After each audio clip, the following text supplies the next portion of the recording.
Okay, everybody, welcome to the Zoning Board of Appeals. Please silence all cell phones and note that this meeting is being taped by FCTV. If there's any private party recording this hearing, step up to the podium to request permission. I will introduce the board and staff. On my far right is Mark Finneran. To his left is Scott Peterson. To my closest right is Frank Duffy, our clerk. My name is Suzanne Murphy. I'm chair. To my left is James Morse, vice chair. Tony Pertucci, an associate. Nick Haney, another associate. And then we have Noreen Stockman, our zoning administrator, and Ashley DeMello, the office assistant. The Zoning Board of Appeals is charged with applying the state zoning statutes as well as the town zoning bylaws and reviewing and voting on applications. All decisions are made through the public hearing process. Our goal is to hear testimony from the applicants and the public and to allow a full and fair discussion of the project prior to the closing of the hearing and reaching a decision. Number one, to begin each hearing, the clerk will read the public announcement for the hearing and read pertinent information from the file. Two, the applicant or the applicant's representative will then have 15 minutes to make a presentation, but time may be extended by a vote of the board. Three, the board will then question the applicant. Four, the public will then be invited to comment. Comment should be limited to 2 minutes and be strictly related to the proposal. All members of the public wishing to speak should wait to be recognized by the chair and should come to the podium, state your name and address for the record, speak into the mic, it will not amplify your voice, and record audio for the FCTV viewers. And if there's anyone that wants to make a public comment on anything that's not on our agenda, you're welcome to come up, if anybody wants to. It's not anything we respond to, but you're allowed to tell us something if you want. If no one is, we'll start off. First hearing tonight is 08425 Bokenbro Residences. At the January 15th, 2026 Zoning Board of Appeals opening for the hearing on the proposed 40B development at 0 Broken Bow, the ZBA announced that the town has qualified for safe harbor due to compliance with the housing production plan and exceeding the minimum 10% subsidized housing inventory.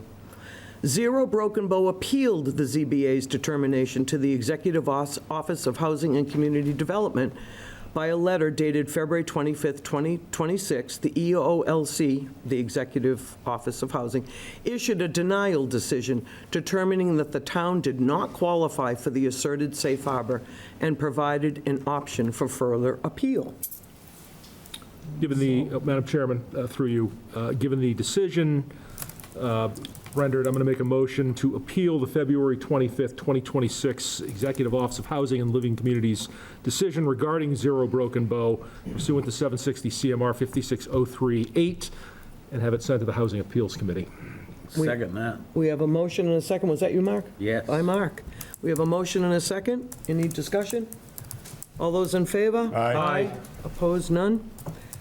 The hearing shall be stayed pending the outcome of this appeal to HIC. Any resumption of hearing shall be properly noticed on the ZBA agenda. Interested parties are invited to subscribe to the ZBA agendas through Civic Plus. Civic Plus can be accessed by selecting the Zoning Board of Appeals webpage. At the very top of the page, select Create a Website Account, Manage Notification Subscriptions, and Save Form Progress, and more. So that's what we have for Broken Bow. We're all set on that. So our next hearing is 00126 9 Ginwal Street in Falmouth.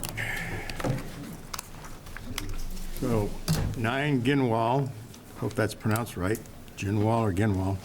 It all depends on how many gins you had. Well, I went down and visited the site, and it's the first time I've been on that street. I didn't even know it existed until yesterday. Well, Baby isn't it? Tucked away like a lot of North Falmouth neighborhoods. But okay, so the owner of the property is James and Kathy O'Neill. The zoning district is RC. They've applied for a special permit under section 240-10.2A of the Falmouth zoning bylaw to remove the garage and construct an addition to the single-family dwelling. There's no overlay district applicable, there's no flood zone applicable.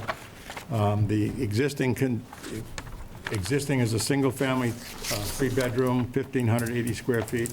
The proposal is for a single-family dwelling, 3 bedrooms, 1,585 square feet. No previous decisions of the Board of Appeals found on the record. The lot is 7,422 square feet in a zoning district which currently requires a minimum of 40,000 square feet, so that's non-conforming. The street frontage is 67.25 feet in a zoning district which currently requires 100 feet, so that's non-conforming. Ginwal Street is a private right-of-way. The lot coverage by structure exists at 21.33%, which exceeds the 20% limit of the zoning bylaw.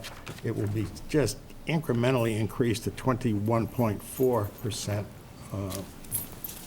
The lot coverage by structure, parking and paving is 28.4%. It will be increased to 28.5%, but the limit's 40, so that conforms. The setbacks, there are two non-conforming setbacks. The easterly setback is 8.6, where 10 is required. The north, which is the street, is 8.5, where 25 feet is required. The height of the proposed building will be 16 feet. We have comments from engineering. They've asked that we apply the stormwater regulations and that stormwater be contained on the site. Erosion and sediment control should be enforced during construction. The Board of Health has no comment because of the same number of bedrooms. At least that's their comment. Conservation has no comment. Water says they've requested that the water service be upgraded to 1-inch PE. Planning Board says no comment. We have no letters of either in opposition or support found in the file, and we also have a comment that the deck will be removed. Good evening. I'm Jeff Bright, in representation of James and Kathy O'Neill, residing at 91 Portside Circle in East Falmouth.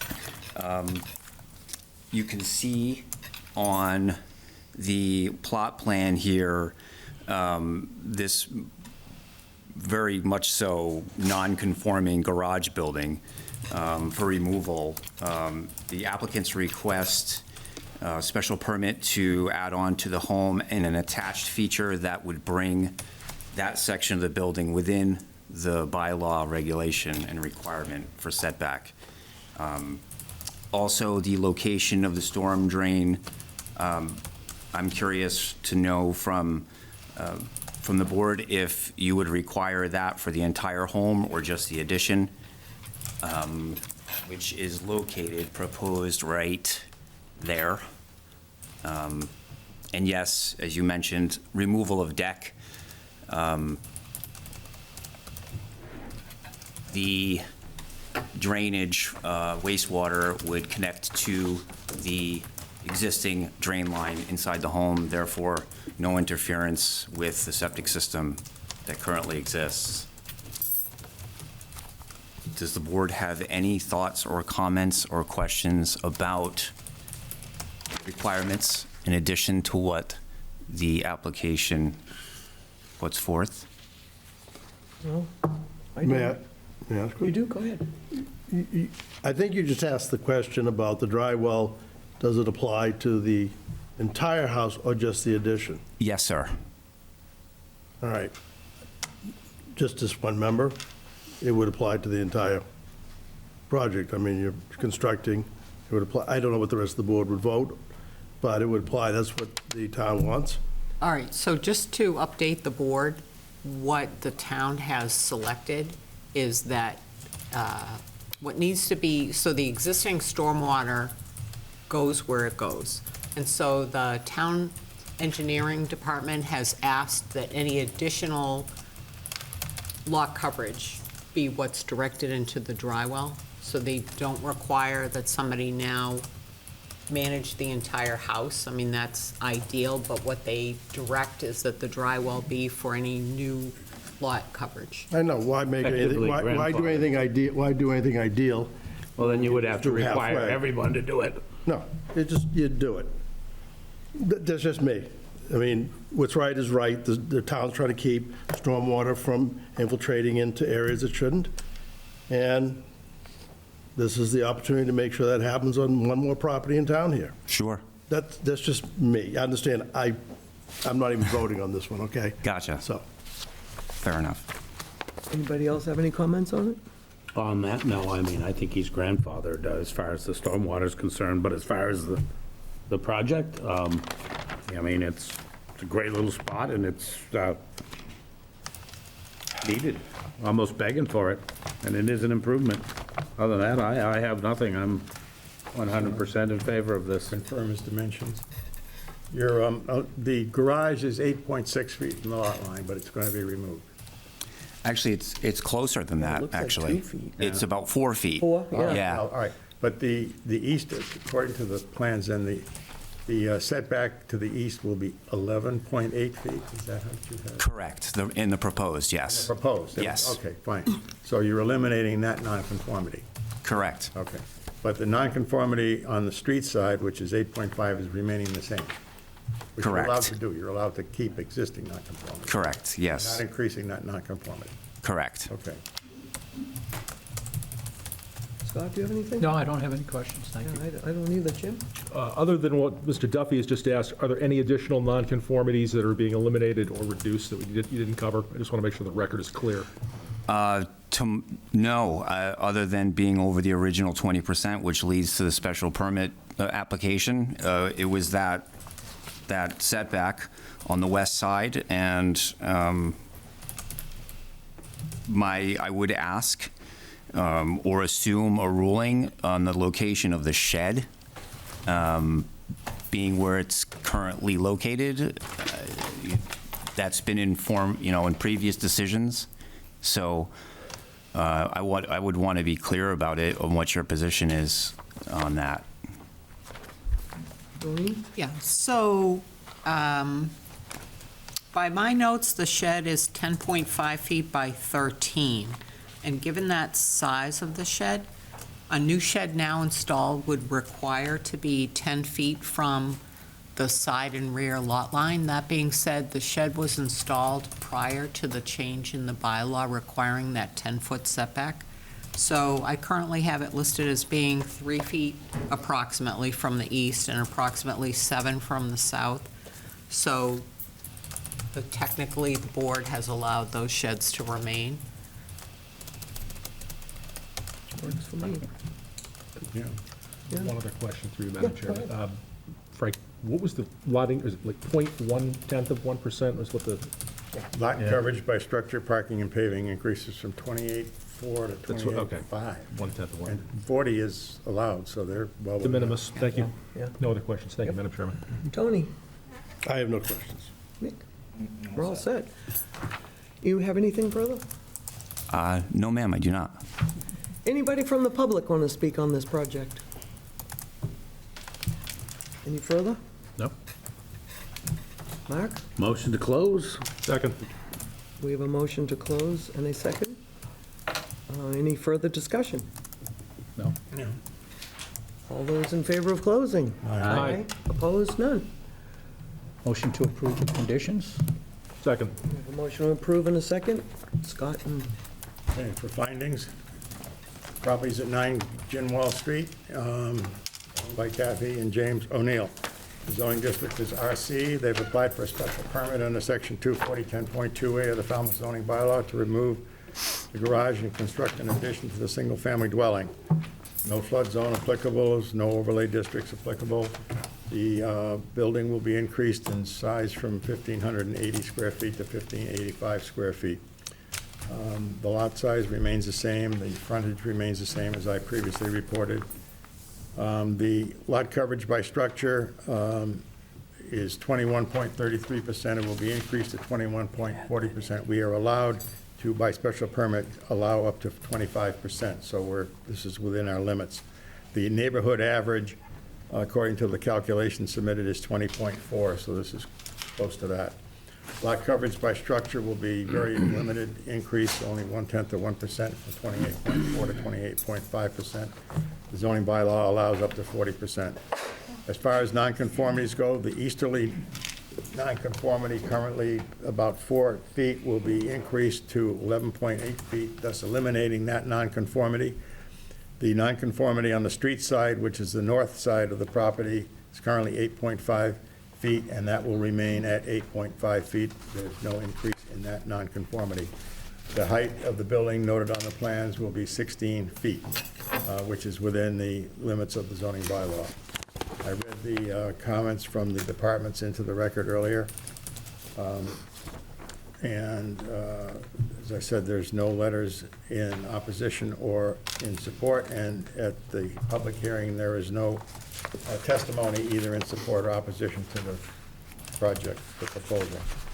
Under Section 24.10.2A of the Falmouth zoning bylaw, the zoning Board of Appeals is permitted to allow alterations, reconstruction, extensions, or structural changes to single-family dwellings that do not increase any nonconforming nature of the structure. Upon a finding that there is no increase in nonconforming nature of the structure and it will not be substantially more detrimental to the neighborhood than the existing structure, and we so find. The conditions for special permit under Section 240.12.E1, that the proposed use will not have any adverse effect that overbalances beneficial effects in the neighborhood, that it will be in harmony with the general purposes and intent of the zoning bylaw. We must consider, and we so find, that the site is adequate for the proposed use, the site is suitable for the proposed use, there's no negative impact on traffic flow and safety, there's no impact on neighborhood visual character, views, and vistas, there's adequate sewage disposal, there's adequate utilities, and this proposal will not affect the supply of affordable housing. Comp sheet was submitted concerning lot coverage, and I would just add that the proposal brings the property into greater harmony with the zoning bylaw with the elimination or reduction of non-conformities as to setback and the issuance of a special permit. All right. Conditions.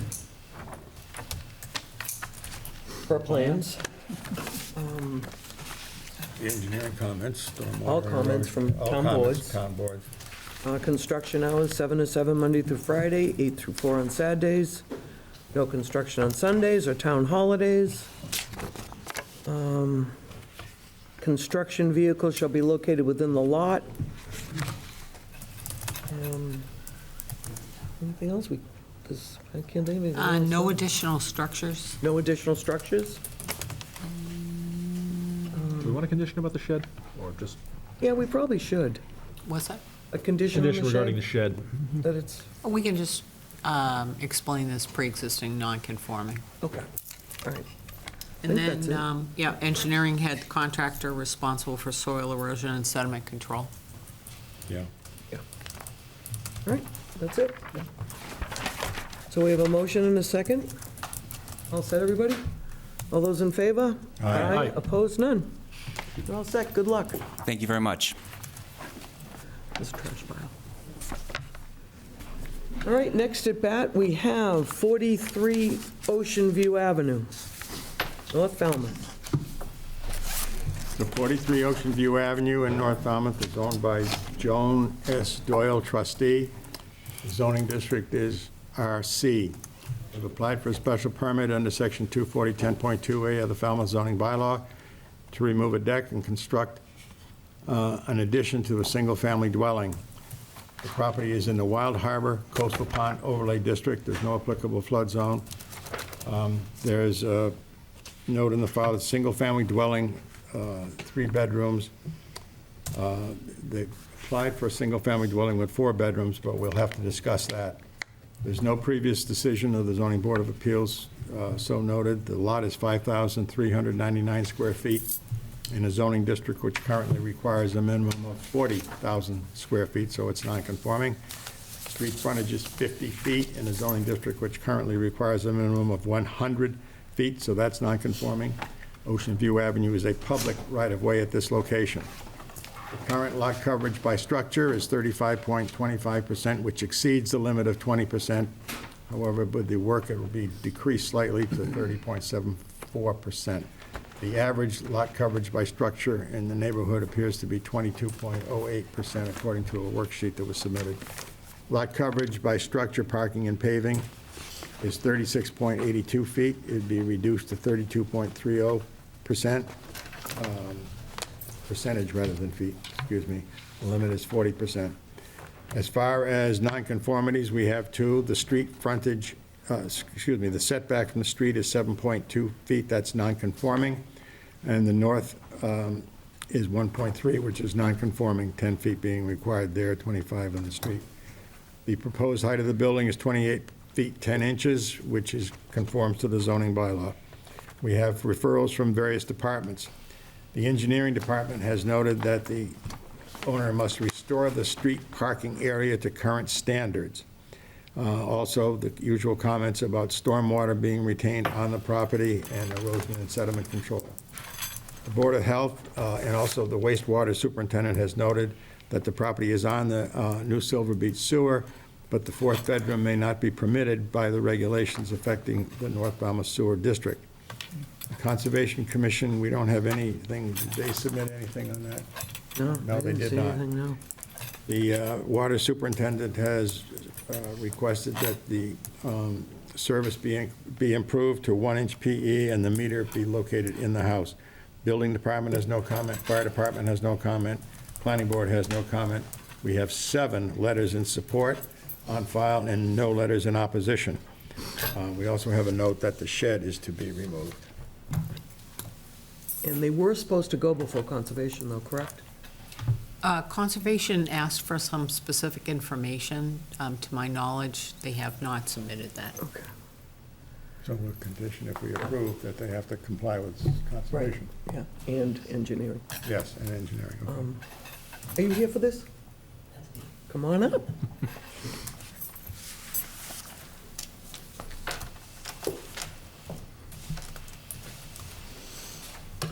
My name is Joan Doyle, and I live at 43 Ocean View Avenue in North Falmouth. I just wanted to address something right off the bat. The house, since I've been in that house since 1956, we didn't own it. We rented it every summer for 5 weeks. And it was always a 4-bedroom home. Long before the sewerage came in, it's always been a 4-bedroom home. I don't know where the 3-bedroom comes into it now, because I've never changed the external structure of the house. So that's a question I have as to You want how to it address that, Norm? flipped from 3 to 4. So do you know, was there a former bedroom on the first floor? No, never. They were all upstairs? All 4 bedrooms are upstairs. Okay. So it's currently has 4 prior to this construction? No, what I did do when I retired and moved here full-time, I took 2 small bedrooms in the back of the house and made it into a master suite and put in a half bath. Okay. So now it is a 3, and when the sewerage came in, it was a 4-bedroom house, so that shouldn't affect it at all. Because this addition that I'm putting on is, because of my age, is a first-floor bedroom. So I'm not positive how the town would view this, but typically, when you take 2 smaller bedrooms and you combine them to 1, you're effectively eliminating a bedroom. So then you technically reduced a 4-bedroom house to a 3-bedroom house. So likely, the assessor's records would now reflect that you had 3 bedrooms. So then going back to 4, which you assert you had before, I guess, I'm not sure how that would happen. I don't know whether you'd have to go back and look at the records about when you made that change. I never made that change. I had a contractor put in a new beam up in the attic Yeah. in order for me to expand that bedroom. They were both small bedrooms to begin with. And I don't know how it even got to the town that it became a master Did you suite. get a permit for that work? I do not know. The contractor who did it has passed away. He was a local fella from New Silver Beach. I don't know, but probably if that's where the information came from, he must have. Because typically when Applied. there's new construction, you would gain a building permit, and then the building department goes out and does an inspection. Yes. So their records would say, oh, well, you have 2 small bedrooms that you've merged to 1. So now your count for your bedrooms becomes 3. And then that information goes to the assessors, because anytime people do work on their homes, their assessed value could go up. Okay. So there's communication within the town departments. So what may have happened is that when you merge those 2 bedrooms, you inadvertently reduced your count from 4 to 3. And that was done after the sewerage was put in at New Silver Beach. That was several years after the sewerage was put in. So would that still affect it? So I'll have to look into it. It may become something that you'll have to ask for, which may be through the select board, because they, I believe, typically are the group that would grant, for example, a variance to exceed the number of bedrooms. But you may have an argument here where you explain what happened. But in the meanwhile, until that's resolved, you would have to case an opening in a bedroom existing in order to not exceed the number that you're allowed, because the sewer service area that you're on allows a maximum of 3. That being said, if you had 4, you do have an argument to say that that's what you still are at the same net. Okay. All right. Didn't they take an inventory when they connected this house to the sewer? I'm sure there must have been other houses in North Falmouth, in that area of North Falmouth, that had 4 bedrooms and were Absolutely. grandfathered in as such. And it would have to be in writing. Several of my neighbors in the existing homes that have been there since the 30s and 40s, many of them. Mine was built in 1901, but there are many of them that are 4 bedrooms that hooked up. Everything on Ocean View Ave got hooked up to the sewerage. But So you there are also many. confused the issue by going in and reducing the number of your bedrooms from 4 to Yes. 3 without a permit. Well, I don't know. Well, you don't know. Doesn't know if you have. We don't know that. Yeah, I don't know that. Likely. well, that's easy enough to find out. Right. I mean, we're Yeah, kind of but looking at a that's continuation here, not- aren't We we? have a lot of Oh, unanswered please. questions. Full Yeah. document. You better dig up some pictures, too. This is the only thing that says. Suggest we continue. Everybody and their brother wants to do this in North, on that area. Yeah. We'll run it by her. Just ask for permission. Noreen, Frank. We have several unanswered questions here. We have the Conservation Commission still to be hear from, and now we have 2 referrals from wastewater and the Board of Health, both saying 3 bedrooms is the maximum. Ms. Doyle has given us a history suggesting there may be 4. Because we have to wait for the Conservation Commission, I think we just afford her some time to go to wastewater and Board of Health and work out this issue of the number of bedrooms that are permitted. Because I would feel very uncomfortable approving 4 where we have referrals from 2 boards saying no, 3. Right. And the assessor's card would have a little bearing on this as well, I think. Was the assessor's card in the folder? No. Wasn't, no. Yeah, I mean, certainly, the board can't automatically grant a reversion to 4 bedrooms. What I think I was contemplating was that she may be able to bring her facts to possibly the select board, I think grants variances for, Flow neutral bylaw. right. So she may have a good case there where she says, hey, I had 4 and I reduced it to 3. And, otherwise, yeah, I guess it's all, it depends on how quickly you want to get something done too. We have Can to you still tell continue. from the floor up where the wall was? Oh, absolutely. You can see it in the beadboard of the ceiling. Yeah, take pics. And Yeah, you can see where it maybe a was. check when you paid the guy, and, yeah, I think we have a continuation here and with the amount of information we don't have. Okay. Might even want to hire a lawyer.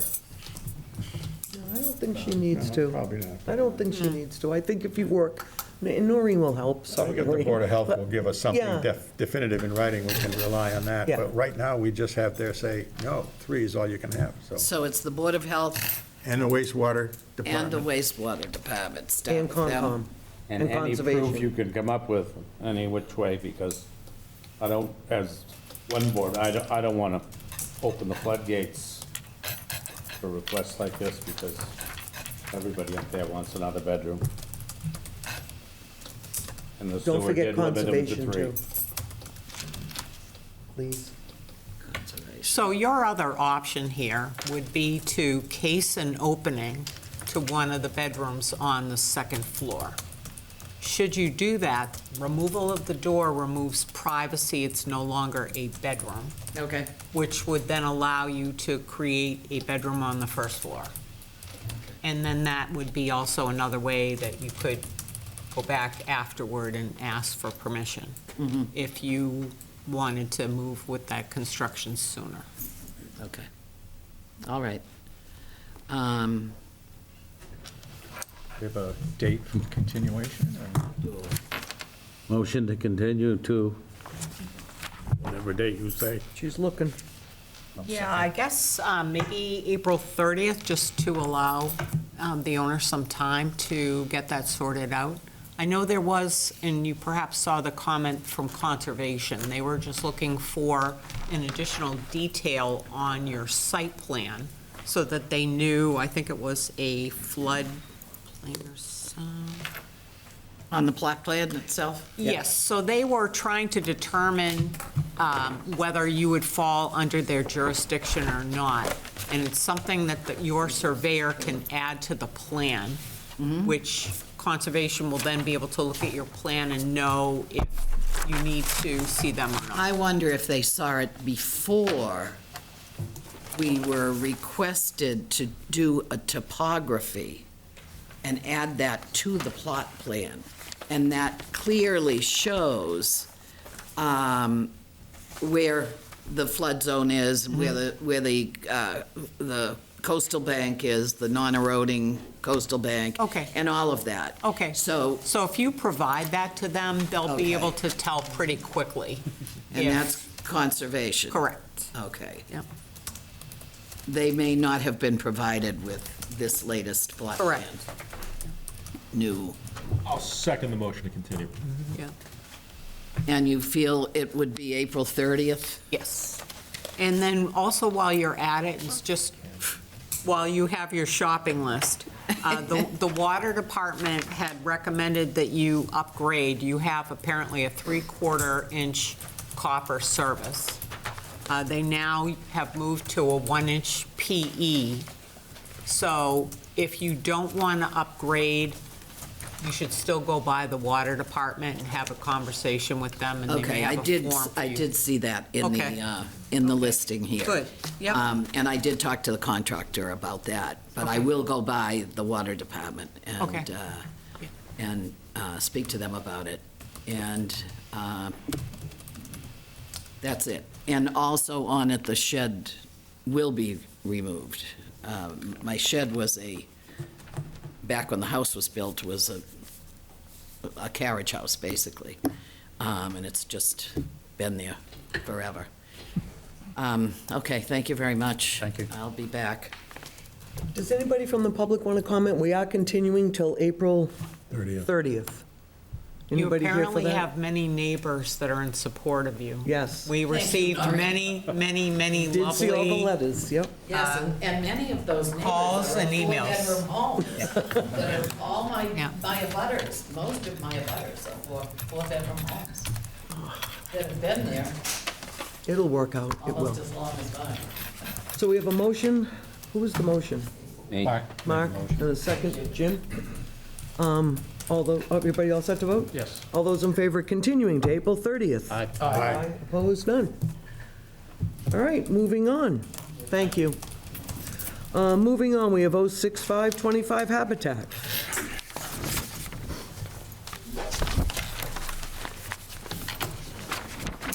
Move along here, where is Habitat? Here you are. Yes. Good evening. Good evening. I'm Warren Brody here for the applicant Habitat for Humanity of Cape Cod, Inc. With me tonight is the Habitat team, if you will. Noreen Brown, who's our Director of Land Acquisition and Permitting, Dan Allen, who's our Director of Construction, Joe Henderson of Horsley Witten is the engineer for the project, and Kurt Raber of Catalyst Architecture is the architect for the project. A little bit of history. There was a letter from Beals and Thomas, the peer reviewer, on December 2nd, 2025, resulted in a response made by Horsley Witten on January 23rd. The parties got together on February 11th, and the result is Beals and Thomas' latest letter of March 5th, 2026, which I'm hoping we can review tonight, and maybe we're getting perilously close to a conclusion of these hearings. But before doing that, I have a little bit of a presentation.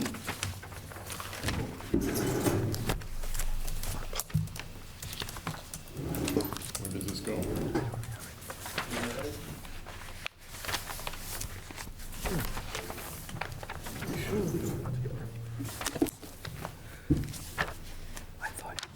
I can find that document. That's not it.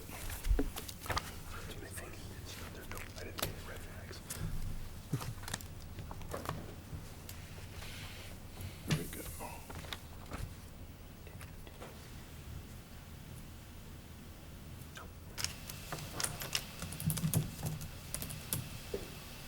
There we go. That is a habitat project called Paul Hush Way, which is in Brewster. It was the old wild animal farm site, if you recall that from years gone by. And it is I believe it was a 16-unit subdivision, fully loaded with solar, all single-family homes. And I'm showing it to you to point out that there aren't any sidewalks there. And there are basically two areas of the development, and neither of them have sidewalks. And the point is, you don't need a sidewalk to get from one house to another. You're in a subdivision, a dead-end subdivision, with not a lot of traffic and not going very fast. And there's no real need for the safety that sidewalks might provide. Does this subdivision have lights? That's a good question. I'm not sure.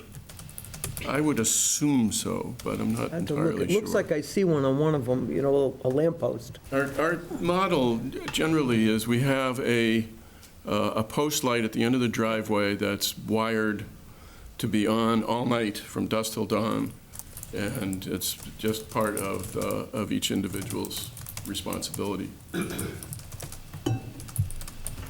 And let's see.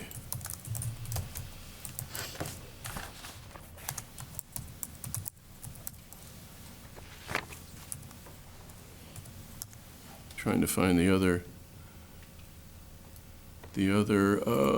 photograph that I had, which is of Willett Way here in Falmouth. 10-unit subdivision, developed about 3 years ago.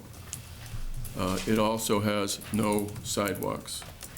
Again, the point is not what you did before and not requiring sidewalks. The point is that we don't need them. They really don't serve any real purpose. And the cost is not inconsiderable. Our estimate was somewhere around $25,000 to provide sidewalks for this subdivision. And we're already at a point where, if you look at our pro forma, if you were a developer, you'd say this thing's underwater. There's no way it can be done. And what we're seeing is a need for several $100,000 per unit of subsidy, either from the town or from our donors. So to add another $25,000 to that seems unnecessary, given the really lack of functionality of the sidewalks. Well, you're pretty much guaranteed subsidies from the town. We are, and we have some, both in terms of acquisition and construction. This, I'm sorry, I found Well, you Willett get Way. 100 grand a unit too, right? Excuse me? Aren't you going to get 100 grand a unit too? Yes, for construction, I believe that's right. Yeah. There's Willett Way, all 10 units, similar to the present design that we're proposing. just a big cul-de-sac with an island in the middle. That island can be used for recreation. Ours has the septic system, or components of the septic system in the middle. But again, no sidewalks, and it works fine as far as I know. And that's the same road width as you're proposing tonight? I believe so. The road width that we're proposing here is 22 feet. So was that 20, I think they're all, it's usually 20 feet with a 1-foot berm on either side that gives you the 22 feet. Thank you. I believe that's exactly the same. Thank you. It's certainly in the records. So, do you want to do it at the end? All right. That all being said, I think we're at a point where we need to discuss the last Beals and Thomas letter. And You there's just a wanna whole go over it? lot of things that Beals and Thomas's comment is, or the response is, this comment has been addressed by the applicant. That applies to a good deal of the issues here, but there are still some outstanding ones, and we can either point them out, or you can take the lead on that, as you prefer. Why don't we just do the ones that have questions? Is that okay with everybody? Yeah. So the first one is, let's see if I can not mess this up. 9, right? That's the sidewalk? You've already Sidewalks, acknowledged that, yep. yes. and- Anybody have any questions on the sidewalk? Not on the sidewalk per se, but when we discussed the parking, I contended that the way this is set up, and especially to be able to keep the turning radius for the safety vehicles, I considered that there's going to be parking on the lawn.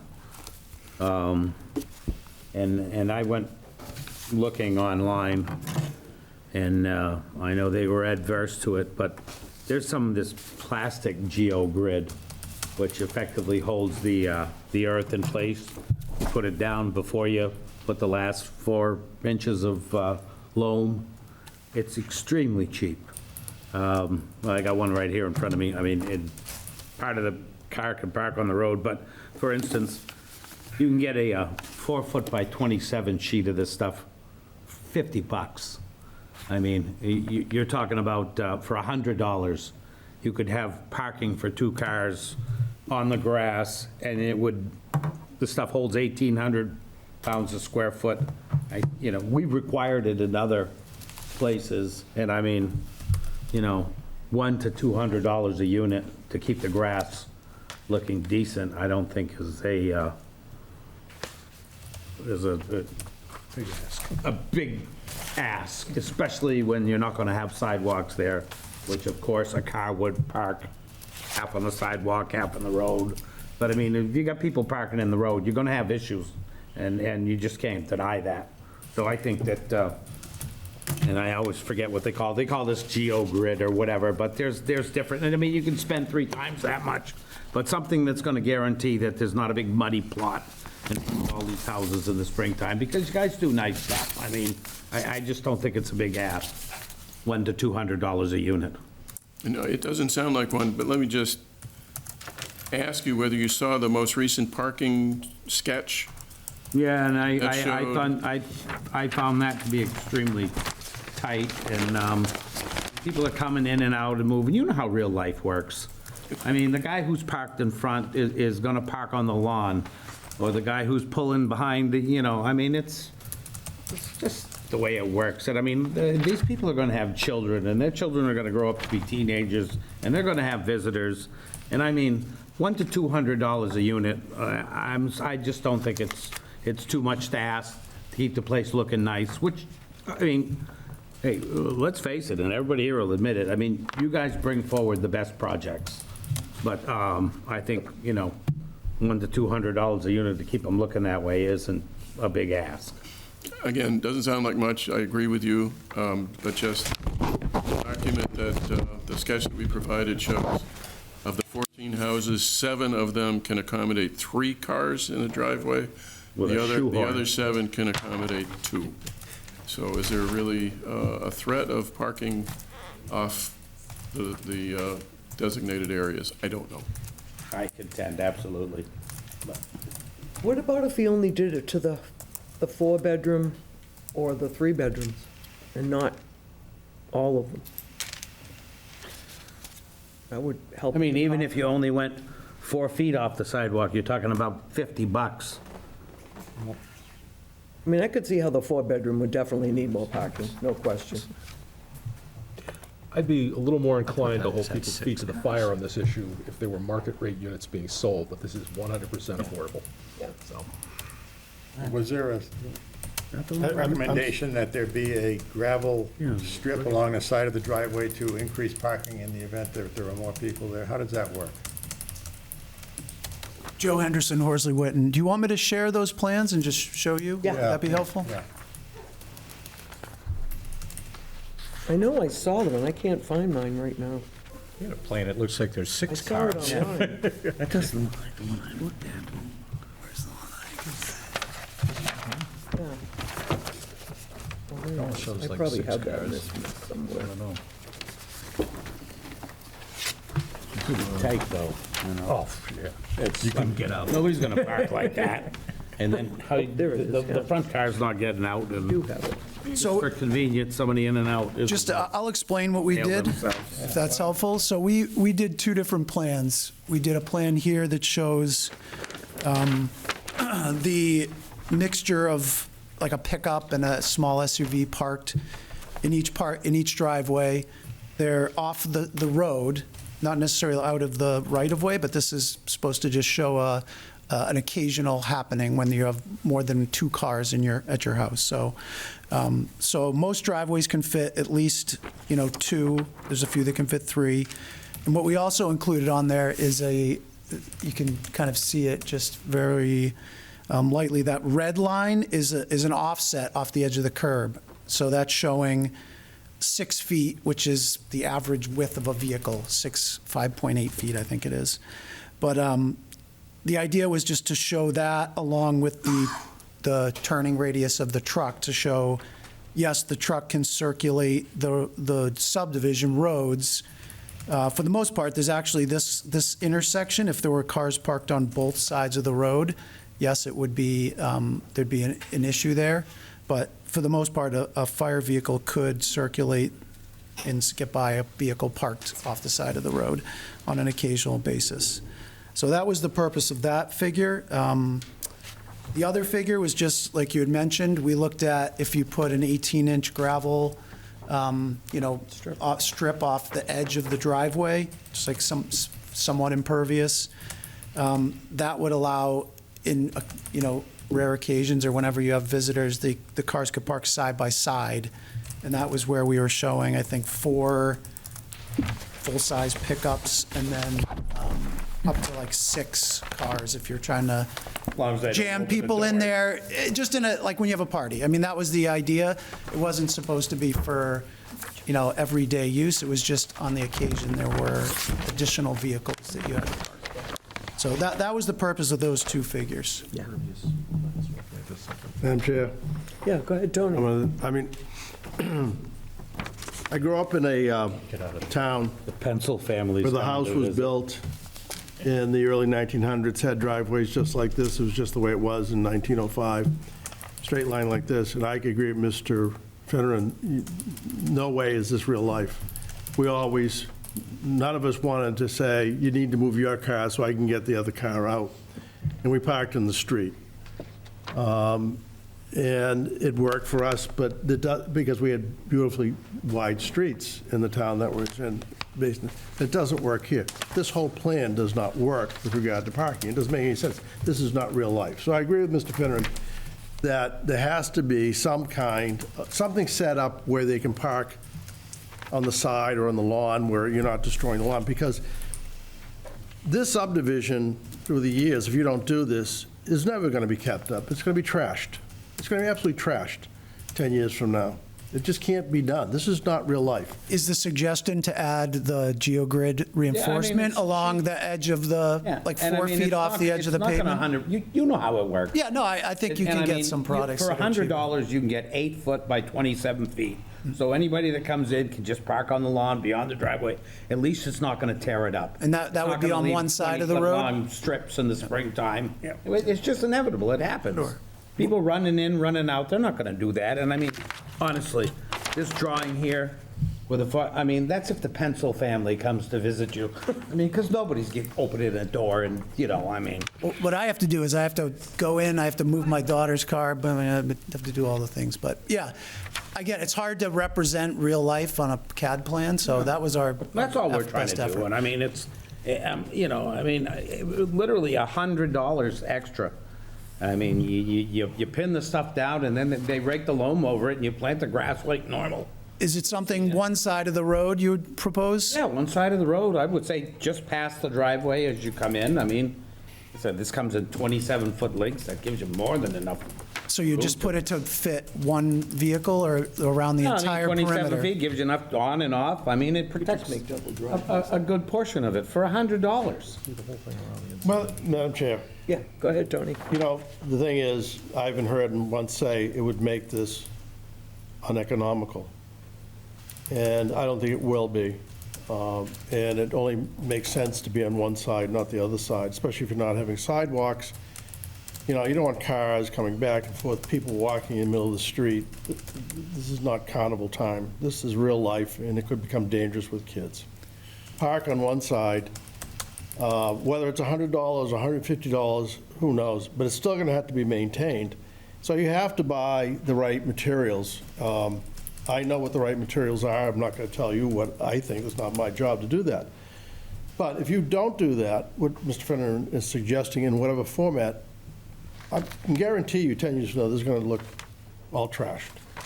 There's just no, you're an engineer. You know what happens to soil. You know what happens. Yeah, fair enough. I just wanted to make sure I understood if you were saying the entire perimeter around the outside or just for an X amount of Mark, distance? take your plan and draw it right on. That's all. So I think that's reasonable to do, and if that's what the board, Just past the driveway, like I said, it comes, or before, depending on how the driveway, they're going to get used to it, they're going to know. I mean, and another consideration is if you do get into the habit of parking in the street, that means the pedestrians, because there are no sidewalks, are going to be further in the street, and that's going to increase the chances that there might be an incident. And I mean, safety is an issue, at least I take seriously here. I mean, there's going to be children, I mean. Yeah, I'd have to, You're an adult, obviously you roll the dice however. confirm with Habitat, but I think as a condition that be added to the plan, I don't see that I'd as an like, issue. Madam Chair, Yeah. something like this. You have a condo association for these? Is there a condo association? Homeowners association. Well, it needs to be in those bylaws. Something of where you park, how you maintain it. I mean, it's wonderful to provide affordable housing, and I'm all for it. But what I'm not for is something that gets trashed. I look around town here and see some of these places that were approved many, many years ago. It's a blight on the community because they're not properly maintained. This is a beautiful, beautiful piece of land, beautiful subdivision, relatively well-designed homes. I don't want to see that happen to this place, and neither do you or the community that's around it. So let's start off with the right foot and make sure that the homeowners association takes care of it. The homeowners association has enough money being collected every month to maintain these properties, and everybody can be proud in the end. Pride of place, I like to say every single time, so let's continue to have a pride of place. Sounds good. I was going to also just give an overview of the project, if that makes sense. Yeah, go Just ahead. go through, Go for it. unless, Warren, did you have anything else? Okay. So I'm just going to back up a little. So I just thought I'd give just a high-level overview of the project, since we haven't done this a few weeks, but just by walking through the site plan and the site, as everyone knows, it's a 55-acre parcel. We're using 7.5 acres of it that was set aside for affordable housing. The remainder is going to be set aside as conservation land. We have I just wanted to show this plan just to kind of represent where the site is taking place, the development. We are, the red line represents our limit of work, so you can see the existing driveway, the home, the barn, and the garage are all kind of within this area, so we're taking advantage of the area that's already been developed at the site. Our site layout, we've looked at this a lot. We've used a cluster-type open space model, so we've been able to preserve that green area. That's 3.1 acres of land around the perimeter. We have a 45-foot buffer on the eastern side, on the Cameron Road side, and then a 30-foot open space buffer around the rest of the road. We're providing a trail connection to the town's planned trails that's within the conservation land. We've talked about the wall. We're proposing to preserve one half, the eastern portion of the existing wall, and rebuild the western portion. We've made some changes to the plan since we started, and I can talk about those in a minute. As far as our drainage system, our grading was designed to mimic the existing topo as much as possible.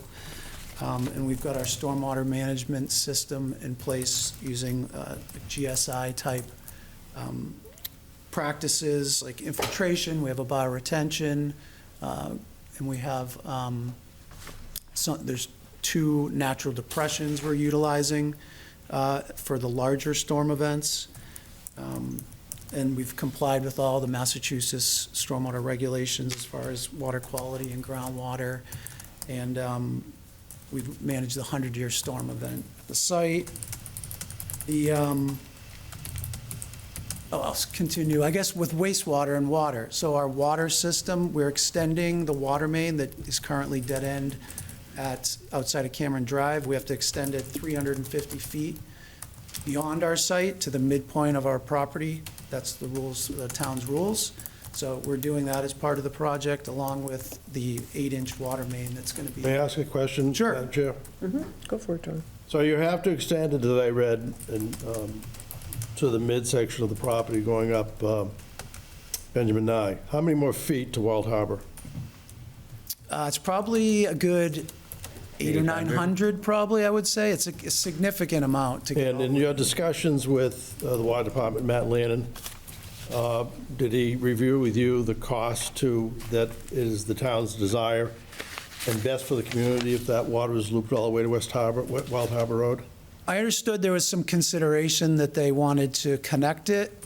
When we talked, he advised that we would do a hydrant flow test on the water system we're connecting to make sure we had adequate head, pressures for our system, and that's what we did. And it was acceptable to him, so I believe that's why he was satisfied. So he says, ideally, the right thing to do is to loop the water to Wild Harbor, ideally. I know we don't like to do things that are ideally appropriate, and I know there is expense, and he suggested it's $350 a linear foot.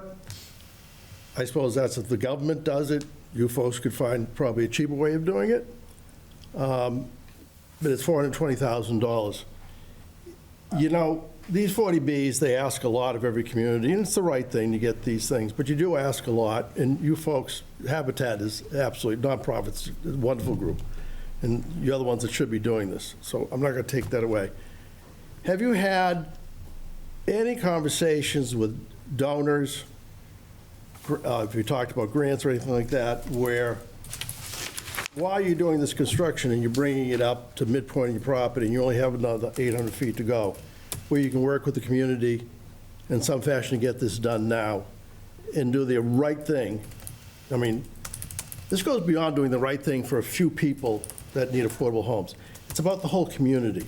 The whole community needs this to be looped. And so have you had any conversations with donors or looked at grants where you can do this?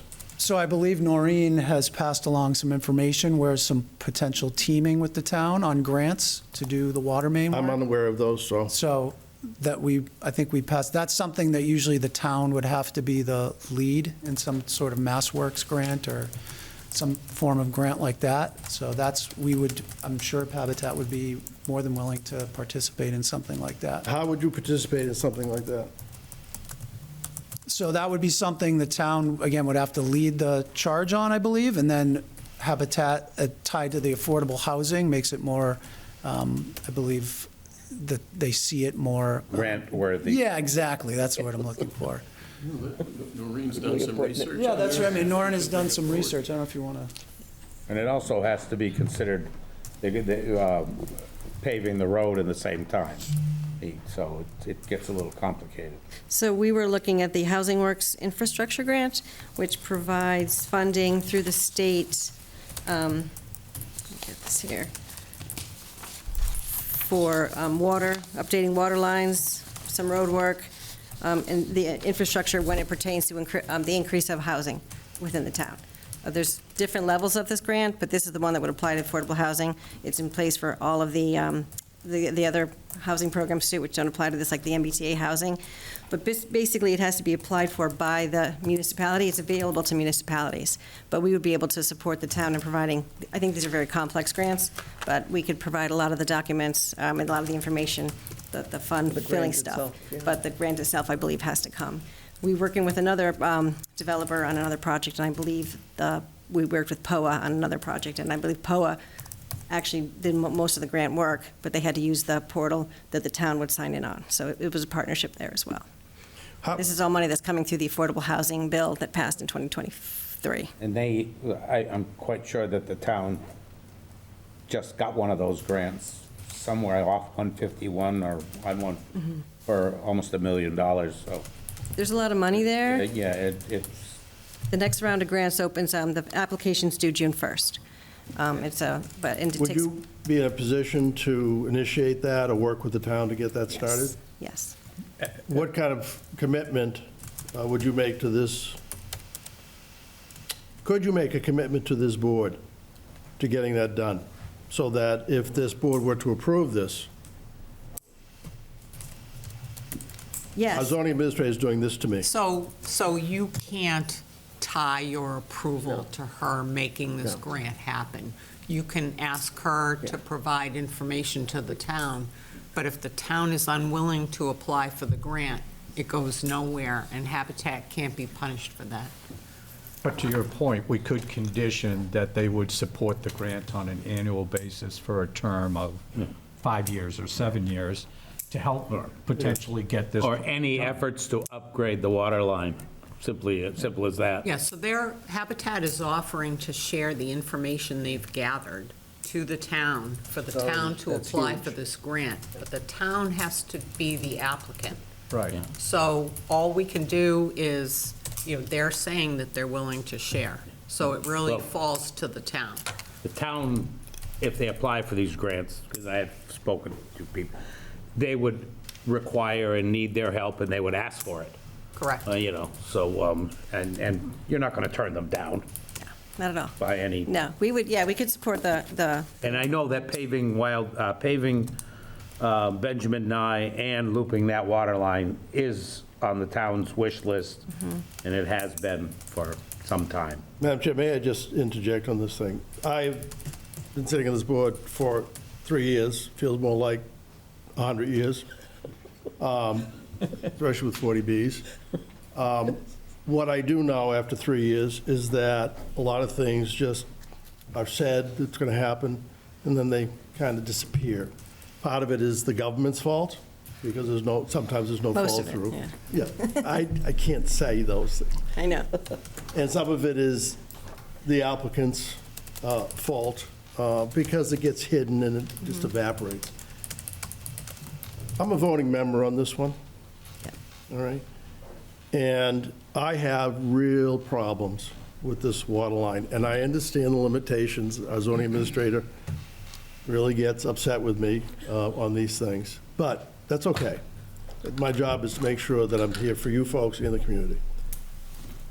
I would like to see at some point in time some way of getting into the conditions that much of what Mr. Peterson said, that there be a commitment so that it's there, black and white, that you would work with the community to provide the Housing Works Infrastructure Grant, whatever you needed to do on that. Yes. Something of that nature. And of course, you know that if this board approves this 40B, that we would do a draft decision in which we could work all of that out. I would say we are willing to agree to a condition that we will take whatever efforts are necessary to pursue obtaining a grant for the water line extension. Yes. I think between the two Noreens, they could work out the verbiage.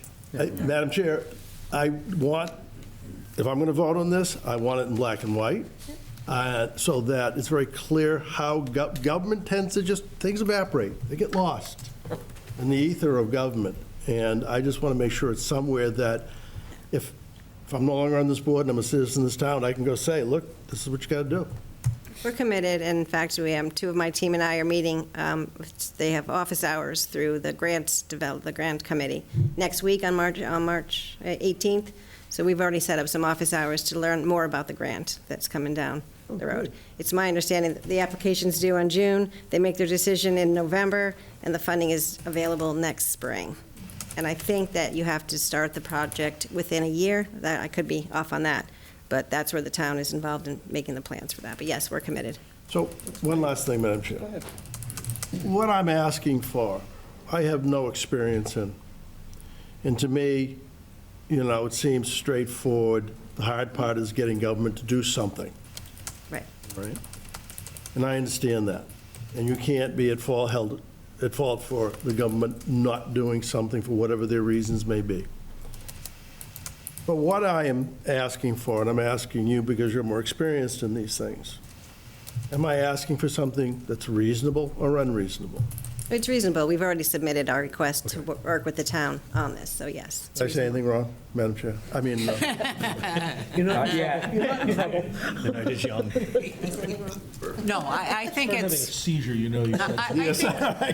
I think it's reasonable to ask Habitat to participate. I think what's important is whether the town's going to make a commitment to pursue this. And if the town opts not to, Habitat cannot be held responsible. That's correct. Habitat is saying that they're going to bring the water main effectively halfway from Cameron to their point in Benjamin Nye. The water super has said that he wants the main looped. They're offering that there's a grant available. So it needs to be the town who's willing to pursue that grant. I cannot imagine, Madam Chair, I cannot imagine the town not wanting to do the right thing. Can you imagine that? I can't either. All right, thank you. Anybody else on the looping? And we'll just continue with the waivers? Like I say, we're trying to protect the abutter Yeah. that has some issues with this, so the more we can do to help the abutters to have a clean drinking water Yep. is a good goal. Thank you. All right, so we'll move on to the waivers list. Yeah, again. could I just finish, Mike? I just had a few Oh, yeah. last few Sorry, Joe, I points. forgot you were doing. No, that's right. Sorry. We got We all off got- track there with the water, but I thought I would just point out the wastewater system and that we're using an advanced treatment system, right? The Nitrex system. Lombardi Associates is designing that system down to 5 milligrams per liter. We need to do this because we're in a nitrogen-sensitive area. And just as a note, the nitrogen reduction that is being achieved here by taking what could have been a 50 acres of housing at the zoning, minimum zoning, and doing it as this small development is actually improving the water quality in the Fiddler's Cove estuary. So I just wanted to point that out. For as far as our wastewater. Could you point out where the systems would be located? Sure. So here's I'm going to look on the screen because it's hard for me to see on here. But so the treatment system is here along this edge of the roadway. There's a series of tanks and a small building to house the control panels and the other blower equipment. And then there's the leaching field is right next to it. So it's in the center island of that grassed area. Thank you. And I guess the last thing I wanted to just point out is that we've We have made some updates to the plans, obviously, since we started. We added the mail kiosk pull-off up at the entrance. We changed the driveway alignment so that we could save the entirety of the wall. We also added the pole lighting to provide some lighting for each of the homes and throughout the subdivision. And then we also have been working with, as you know, Beals and Thomas, and I believe we're kind of at a point where all the items have either been addressed, they've been, deferred to the board for final judgment, or been suggested that if the board were to approve, that they could be included as a condition. So, Thank you. so that's it. That's all I had, and then I'll, I guess, open it up to anyone else. Noreen, did you want to show your pictures of the homes?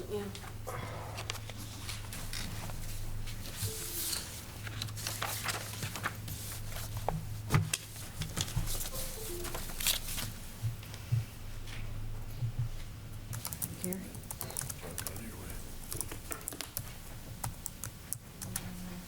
Screen is, oh, here we go. I just brought some pictures of the homes because we've been looking at paper for a while. So this is a mix of some of the homes that we have built over time.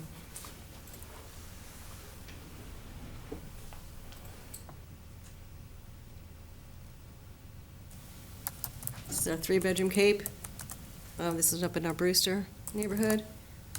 Three-bedroom ranch. This floor plan we're not building here. It's just another option that we have. This is our two-bedroom ranch up in Orleans. Three-bedroom in Truro. Are we doing, does one of the sites, Joe, have room for walkout? Is that on this site? We do have walkouts. So I think one of our sites on, what, Several that have walkouts. on the other side, like a lot On the 12 area? backside, Yeah, yes. on the backside. So this could be one of the walkout.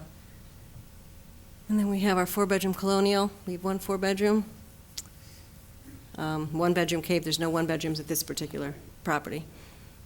And this is the picture that Warren had earlier. And I saw a couple of family shots. Some of the, we were talking about all this, but this is the reason we do what we do, really. Look happy. It's all about the families. There's some kids on bikes. We hadn't finished the final grade or the landscaping Now I yet. can see there's no lamppost, I don't think. Yeah. This is the face, this is the second face, yeah. I'm surprised that, yeah. And this is our last family in Dennis. This is our Blitz Build family.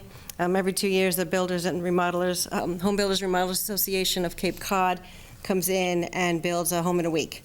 So once the walls go up, it takes about a week. They all come in. It's like crazy going on. In 2026, and this is like a donation from the Builders and Remodelers Association. And for September of 2026, they've selected one house at the Gifford Street property. Oh, did So they? Falmouth will have the next Blitz Build. Oh, So that's awesome. that'll be exciting, yeah. So there's just some pictures of the houses, because we keep talking about them, but we haven't really seen them. No, it's great to see.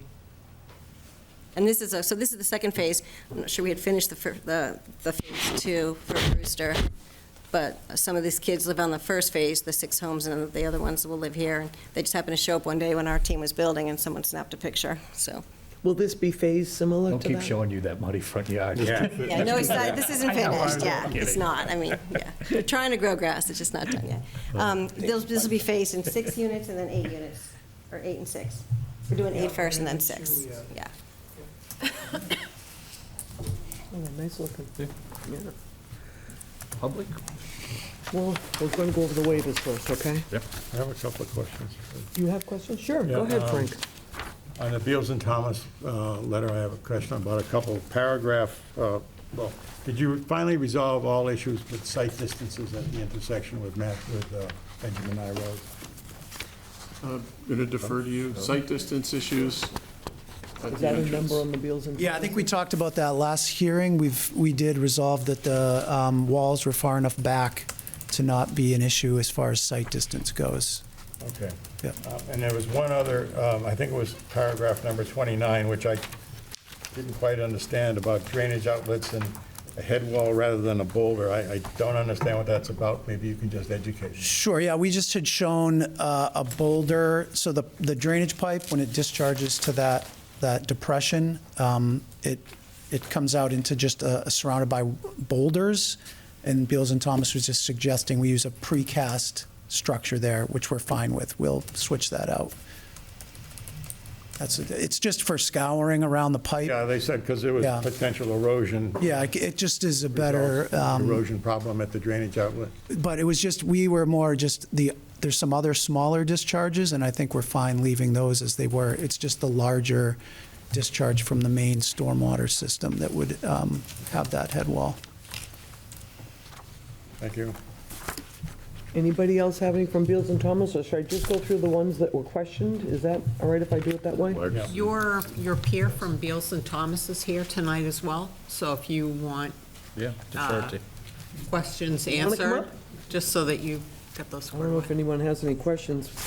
We have 10, which is the street light, and we decided to use the lamp posts that you talked about, so that was 10. I'm just going to go through the ones that were questionable. Sure. 14 was monuments. Yes, particularly monuments in the roadways. The point of curvature and the point of You are going to tangency. complete that one. Joe? That's I am number not an 14, engineer. Joe. Yeah, that was where I think the suggestion was that we should put bounds there, and we were just hoping that we could do something like a stone, like a rebar or something instead. But I think the point was that the regulations require a bound, so we might have to add a waiver, I think, to make that happen. May I ask a question? Yeah, go ahead, Tony. When you're talking about bounds, particularly points of curvature, which you have a lot of here, and having built a lot of roads myself, you don't want to lose those things in the future. And the bounds are the only things that really work. And they have concrete bounds, granite bounds, God knows what else they may have these days. I'm not sure why, other than cost, which I understand, why would this board grant a waiver for something that's very, very important on a road, especially points of curvature? So we would put bounds at the property lines, right, so people know where their property line is, but the property line on the frontage doesn't necessarily match the points of curvatures and tangencies. So that was the point, that the points I of don't curvature. understand. I don't understand. What do you mean?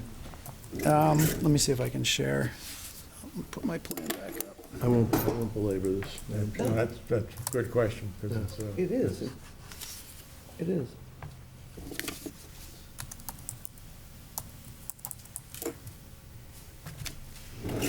Maybe we can learn.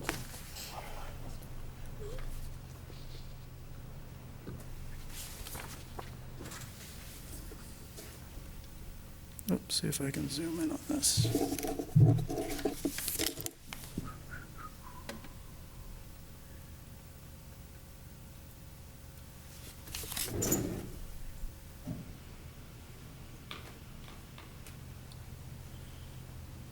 Trying to zoom in to see the thing, it just might need a second.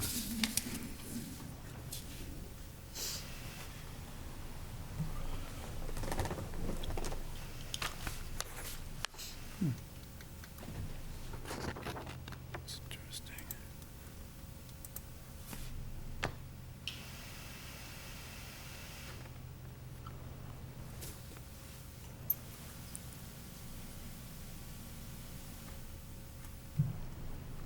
Try that again.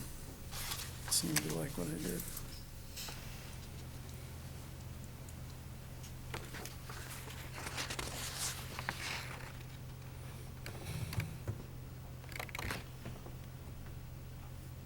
So I'll try not to zoom in, but if you look, you can kind of see where my cursor is? yeah. So if this is say, for example, a point of tangency, and there's the property line. See how the point of tangency and curvatures don't necessarily match where the actual property boundaries would be. So that's what we'd be proposing, is to put them at the boundaries, but not necessarily the actual point of tangency or curvatures. Go ahead, you can ask. We want you to understand. I want to understand. I'm not sure how that is going to work if you don't, if somebody in the future doesn't know where those points of curvature are, but it's a private road. I'm trying to find a way to make this work. What if we did a Private road, so do I care? rebar, something less intrusive, like a rebar? If or you used a something? rebar, they could find it with Metal detector. GPS and a metal detector. So it would never be lost. It just wouldn't be something you could trip over. But the large, big bounds would be at the property I mean, the corners. 4-inch bounds? Yeah, the big concrete ones, yeah. bounds? Yeah. Could do they're large, but They're bigger than a rebar. most of the cost is in the engineers taking the time to, with surveyors and all that. Anyway, so, all right, look, I'm not going to belabor it. If the board wants to waive it, they can waive it. And if they don't. Rebar is fine. It really isn't fine. Rebar is not fine. Rebar is easily moved. It's easily lost even with a metal detector. Stone bounds are the only right way to do it, but if the board, in its wisdom, believes it should be waived, we should waive it. So the request is to waive it only as to the points of tangency and points of curvature, not for the property line boundaries. Yes. That's right. I mean, couldn't they make a notation, Tony, that it's X amount of feet east or west or north or south of a Well, when, corner bound? if we waive it, and they Yeah. put in those metal bounds, that's all going to be on an as-built plan. Theoretically, that works, and theoretically, we could go along with that. So a surveyor would likely go out and stake out or have the data, right, electronically. He'd be able to go to all those points anyway and find them. One last question. When you use a metal bound, there are galvanized pipes. Is that what you're going to use, or are you going to use a number 5 steel rod that rusts away after a while? So we could figure out what would work the best. I think it was just using something other than a concrete bound, is the way I see it.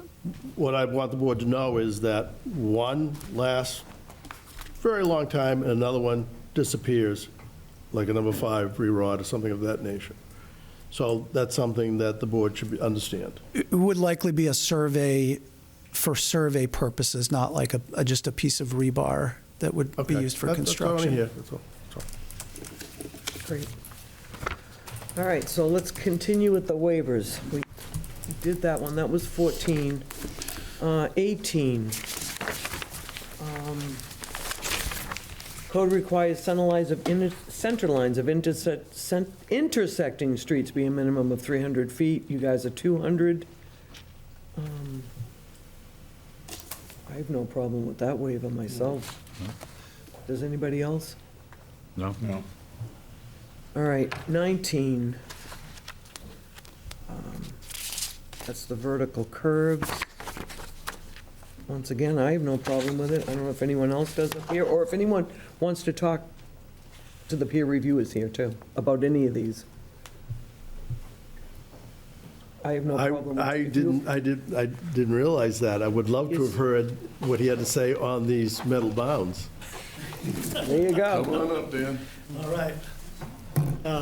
Again, Dan Gagny, of Beals and Thomas, did the peer review on this project. On the bound situation, I do agree that concrete or granite bounds typically last longer. When surveyors go out, the bounds at the PC and PT points, the point of curvature, point of tangent, that's what they're looking for to lay out get their alignment on the roadway. When it comes to cost factors, it's considerably more to install a bound. You have to have a piece of equipment out there typically to excavate, to install it, as opposed to a piece of pipe or rebar where they can just drive it in by hand into the ground. And it gives them the ability to kind of adjust it as they go in. When it comes to longevity, I mean, the 5/8" piece of number 5 rebar, 5/8" piece of rebar, that sticks around for quite a while. You could ask if they go with a bigger piece of rebar. They could go with a number 8 piece of rebar, which is a 1-inch diameter, and that would stick around for probably 100 years. To a depth of? Typical survey depth is about 3 feet on those, so that they're not impacted by frost. Yep. That sounds like a plan. Yep, sounds good. Yeah. All right. Then let's see, we're working through a few of these, and we came to the vertical site distance requirement. Yeah. So it's a part of an analysis that was not included in their initial design. It has to do with, particularly when you're going over a vertical curve, and when you're coming up, if you can see over it, the distance to a vehicle coming at you. The town has some requirements on how long that curve is supposed to be. That's addressed in, I believe, actually the next comment. And when you hit that minimum length, that site distance that I just mentioned is less of an issue. So if they're able to extend that vertical curve I mentioned, the site distance will kind of, will meet that requirement for the town. Joe, are you good with that? I think we had discussed Okay. doing that, so we can update the plan to make it 100-foot. Yeah. Yeah, and that's in regards to the crest curves, the sag curves, it's not an issue. Okay, great, thanks. All right, so I'm up to 23. Code requires easements, residential lots. The water main easement is not shown on the subdivision plan.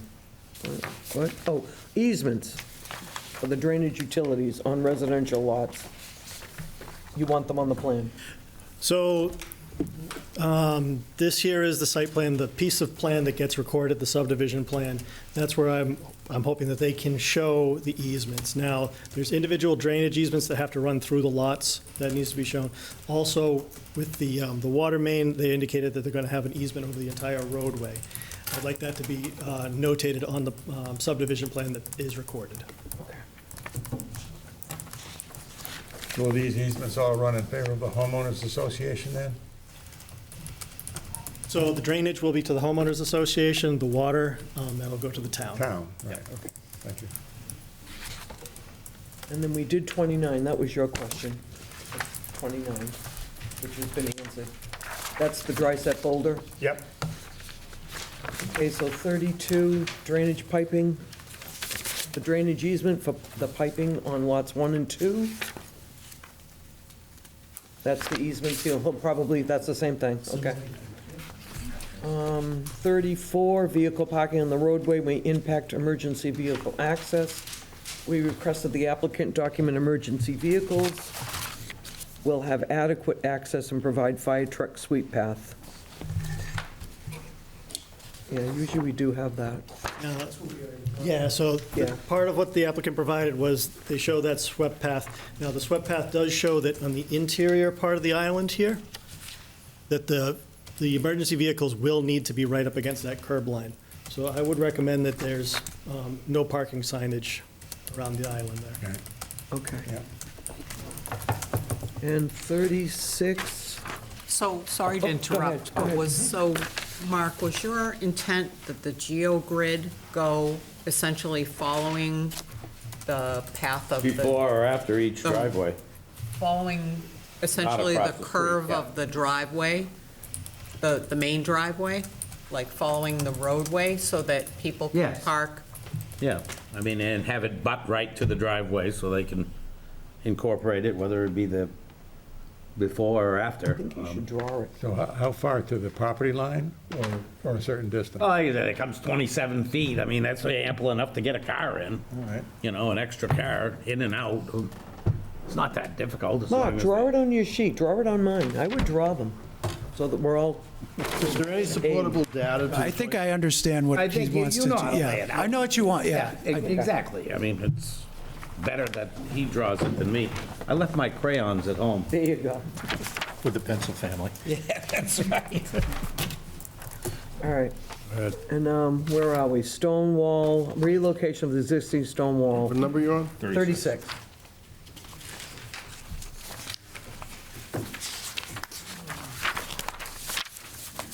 This is something we fought for, was these pillars. Yeah, and we want to thank you Oh, yes. for that, and so Yes. does the whole neighborhood, the whole town, because it's So we want beautiful. our stone walls. Yeah, it's beautiful, and So I'll go over what Dan was talking about here, if I can get this. I mean, talk about a sense of place, you know, driving through that to get home every night or freeze. Looks nice. It looks nice.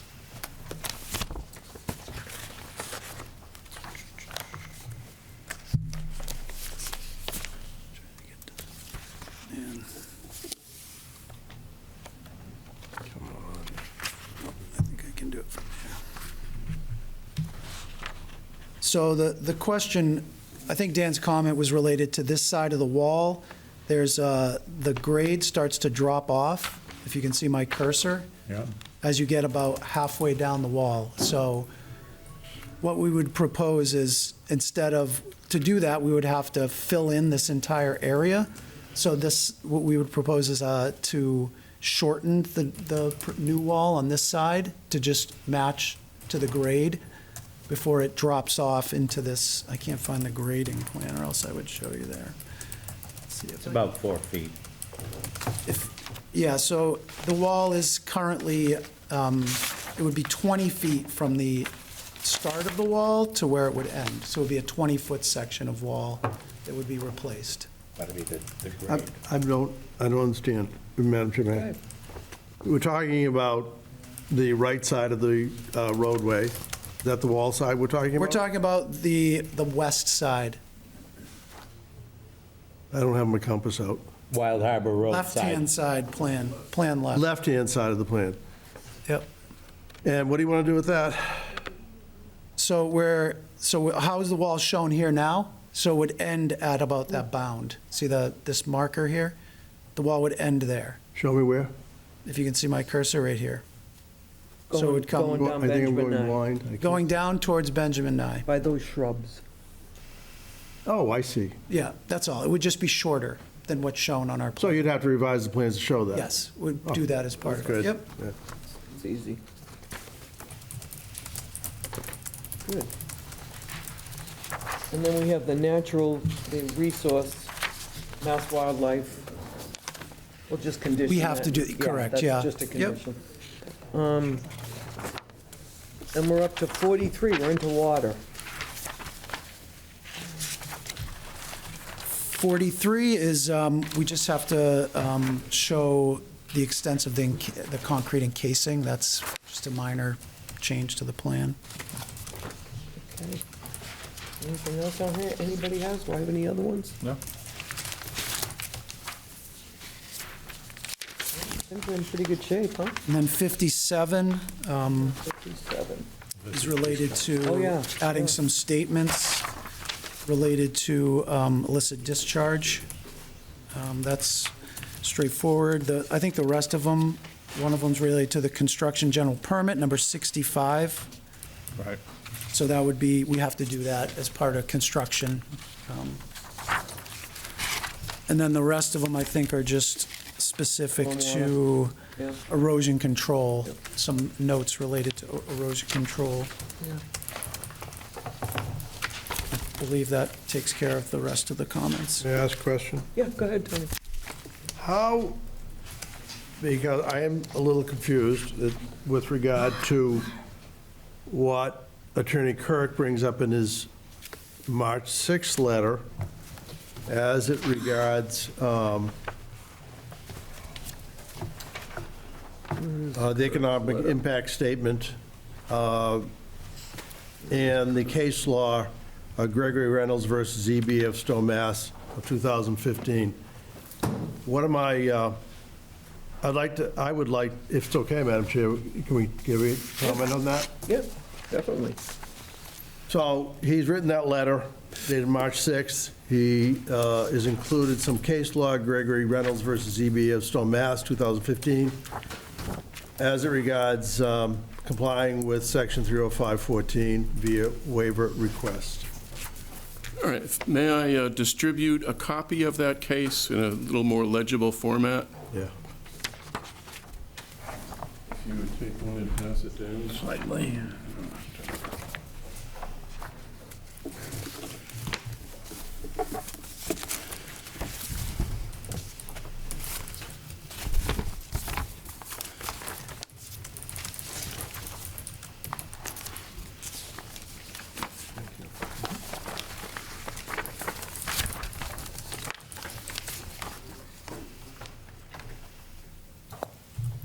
This is printed by Westlaw. I think it's an official document. This is the case of Gregory Reynolds versus the Zoning Board of Appeals of Stowe. It's a 2015 case. And what I will say about the case basically is it's not this case. Absolutely not. They're not the same. They are distinguishable. And if you would turn to I think it's about 4 pages in. I've highlighted some language there,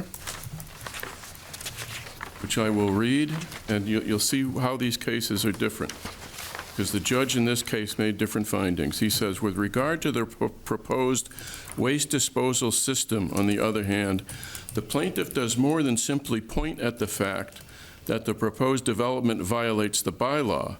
He has presented evidence to support the judge's finding that, as designed and approved, it is more likely than not that the project will cause excessive nitrogen levels at the plaintiff's neighbor's well. That's an express finding that was made in that case. And it goes on, the judge's finding that the system would contaminate the groundwater such that unacceptable levels of nitrogen would reach an abutter's well demonstrates that compliance with the state standards, which CHIC contends are applicable and the judge found to be applicable, are insufficient to protect the groundwater from being contaminated by the proposed project. Those are facts in that case that are not present here. What we have demonstrated is this well is 300 feet from where the effluent of our system starts, 200 feet from where it passes to the south of Mr. Lintner's property. There is no evidence that it is more likely than not that his well is going to be affected. And then we have the issue, which is also raised in this case, about whether there are alternative means of water supply. And hopefully we're working in the right direction on that issue, but it's not dispositive. May I comment on that? At the moment, yes, I agree. We're hoping that everybody's going to work together on this, but as our zoning administrator pointed out, our government may not cooperate. We don't know that yet. So we currently don't have any alternative means to supply water in case there is contamination. And I recognize that DEP says you got to be 100 feet or more. I get all of that, and not that I ever agree with DEP in most cases, but I don't think he has an alternative water supply at this point. He may in the future, which makes it even more important that you folks push as hard as you can to work with the town through these grants, because he has no alternative, and there's no guarantee of an alternative. So I hear you, and we're certainly willing to agree to that as a condition, that we do pursue that, or help the town pursue it. Certainly, we will do that. yeah, I don't want to see somebody, if possible, who knows what people do these days, file an appeal that's going to hold this project up for the next 2 years, trying to get to the Superior Court. Just because of this, if they could prove these things to be true, which is in their responsibility to do, if I'm correct, to show that there are facts that could contaminate their well. Am I correct? Yeah, the burden of proof would certainly be there, and it was met in this case, but it's not being met in our case. Gotcha, I understand. Thank you. We have no study presented to this board showing that there is a problem. Right now, it's just a speculative problem. Is that what you're saying? Yes, exactly. And It's you have to more than know that. that the state standards are for Title V, which is 19 milligrams. And this system is going to be below 10, potentially 5. So it's just much safer and much less likely. And those standards are also set for baby drinking water. I mean, it's highly unlikely that, I'd almost choose impossible. Unfortunately, neither one of us will be the judge of that at the end, so we'll see. That's the truth. Thank you. You're certainly welcome. Thank you. Anything anybody else up here has, or any questions? Me a minute to look at my questions. I do have one question while Mr. Petrucci's looking. Do you plan a sign or some such at the intersection with Benjamin Nye? We generally put up a sign to acknowledge our supporters. No, I mean like permanent, not Oh, during permanent sign? construction, but some type of, The reason why I'm asking is because I noticed that you're providing lighting at the mail kiosk, but I was interested in something at Benjamin Nyes so that people can actually, if there's some illumination, to see where to turn. Yeah, it's a good idea. You know, I can check with the town as well. I'm not certain whether they would install a light or whether they would anticipate that you would. I'm not sure. I mean, technically, it's a private road. Does it require a stop sign? I think it's a good idea to have a sign indicating I mean, they that have it's there. requested a stop sign, I think, for people leaving, but I'm thinking having that illumination so that you know where to turn is helpful. It's a good idea. I think it's a good idea, yes.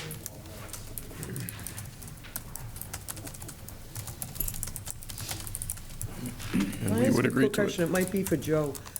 On that little pull-off area by the mailbox, what's going to be the ground? Are you going to use those pavers that Mark was talking about? Those might work well there. Why not? I think we show it as asphalt right now. regular, It's part of the yeah. regular pavement, asphalt I just didn't pavement. know if it would affect the wetlands, and if you use that pervious stuff that Mark was talking about, it might work also. Yeah, I mean, we just, it'll just be They said contiguous, yeah, asphalt. with the asphalt, yeah. Okay. We've accounted for it in our drainage calculations. All right, anybody else have any further questions up here before we go to the public? No, You all let's set? hear what they say. Anybody from the public want to come on up?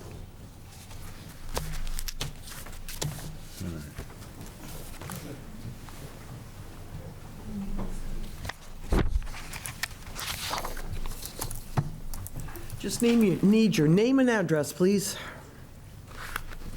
My name is Fred Keller. I'm at 44 Benjamin Nyes Lane, right next to the driveway. And I just had a question, I'm sure it's on here somewhere, but I don't see it, is how's the power going to be run into this development? Joe, do you want to answer that one? Underground. Where does the power come? So we're proposing from the, I guess, down here towards Cameron Drive. I believe there's a utility pole. It would have to be run from. Yeah. My only thought on that is a selfish one. I'll have wires running across the front of my property, and similar to the water situation, there's three-phase power on Wild Harbor Road, and I wondered if there was any consideration given to bringing it in from there. So I think we would run underground. Oh, really? Yeah, run it underground, so it That wouldn't be. answers that question. Thank you. Great. Anybody else want to come up and take a stab? Come on up.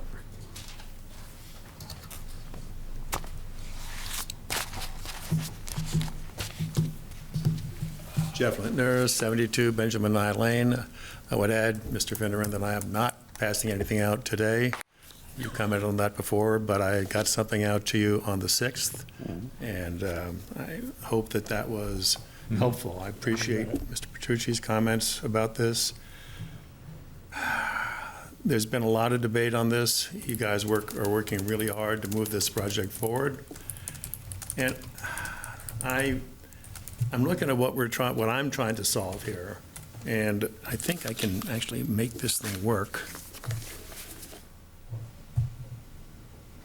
What do I press? I don't see it on the. Use the mouse.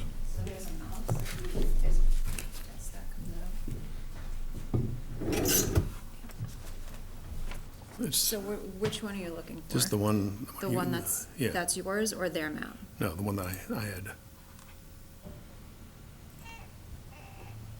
You put it up here on the. Yep.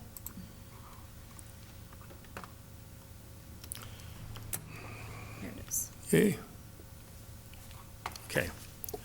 So this is really the crux of the issue. Thanks, Ashley. And we've heard some discussion today about the impact of nitrogen. Esteemed counsel, I apologize that my counsel is not here today. He would be more effective than I am about discussing some of the specifics of that case. what's talked about in that case is nitrogen, but there's other facets of that case that relate to this. And it has to do with the impact of downstream users, which I think I may or may not be. You know, we have stated in the materials that came out to you, I'm not looking to hold up this project. I'm concerned about my water. And I think that we're talking about a 4,000 gallon per day here. And the real issue is, does it flow this way or does it flow that way? Now, there's a way to find out which way the groundwater actually flows, and that is to do well testing. I've talked about that before. This is not an expensive, particularly ask. We have requested, as it says in the writing that you all got, we have requested to Habitat politely that they engage a $7,000 plus or minus test, which will determine which way the water flows. And I know, Mr. Finneran, you've said we know which way it goes. There is no certainty because there have been no recent measurements in this area that determine the actual water flow. And if we do the testing, we'll know. If it goes a little bit to the right, we're talking vagaries, 5 degrees, 10 degrees. It's not a lot. If it goes to the right, it impacts me. Now, we've heard about, one of the things we've heard about is the fact that we're talking about a Nitrex system. You're a big fan of that. I paid attention. I've done some research on that since the last meeting. Nitrex does a fabulous job at nitrogen. It's supposed to. What it doesn't do is deal with metals and salts. It's not designed to remove most other inorganic chemicals like heavy metals, arsenic, etc. All of those are components of what the state looks at municipal water supply quality. So the question is, unless you're dealing or treating those inorganic chemicals, would that stream there qualify as municipal drinking water? I think the answer is probably not. We don't know. You know, I'm not opposed to the Nitrex system, but the issue of whether it's 100 feet or 200 feet is not relevant when it comes to the inorganic chemicals. So my question, and it's posed in the writing, is that there either be an environmental study or at least a test. Have you tested your well yet? I test it. Benchmark? I do test it. And it's clean? It's clean. In reviewing this materials that Mr. Kirk submitted, and I think Mr. Brody kind of concurred with that, it appears that it's your responsibility to provide us with information that there will be a problem, not just conjecture that there's going to be a problem. And you haven't done it. You've been trying to put the onus of doing this testing either on the applicant or on this board. And the way I read that case, it's your problem, it's your requirement to provide us with the information, not us to go out and seek it. If there was an environmental study that is usually required as a part of this approval process, it should address that.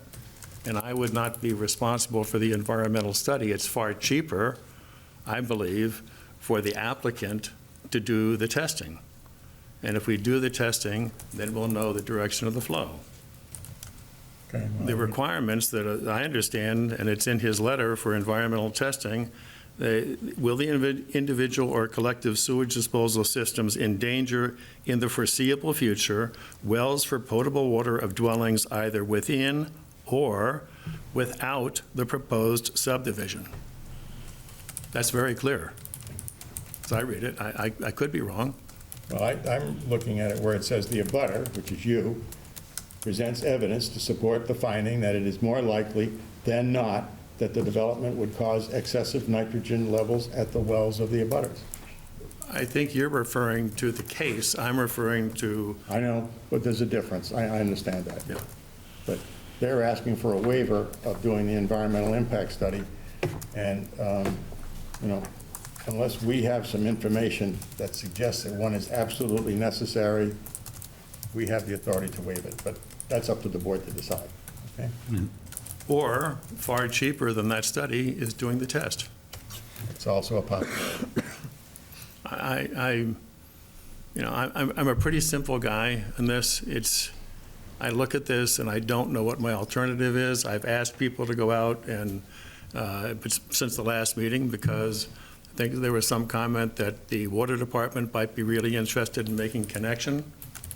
I cannot state this, but I can't ask you if you can have the water department here at a subsequent meeting saying this is a high priority. But what I've heard, I can't validate this, what I've heard is the water department has other priorities, and making this connection is not their priority. I would be thrilled if someone said that it was. I think that's an understatement. I know for a fact that it's on their wish list to that and pave the road. So to say that they don't have any intention of doing it, would be incorrect.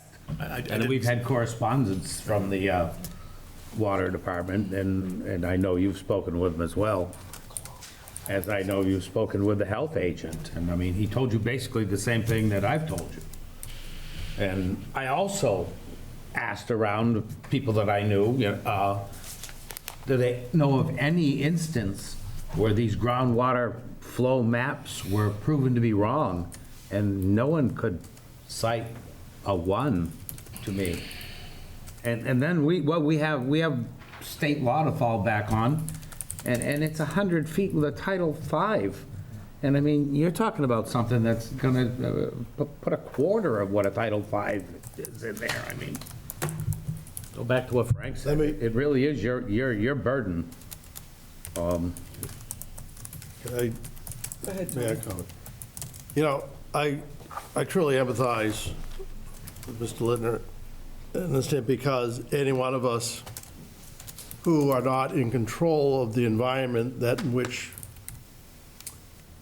makes these things happen, in this case, it's government.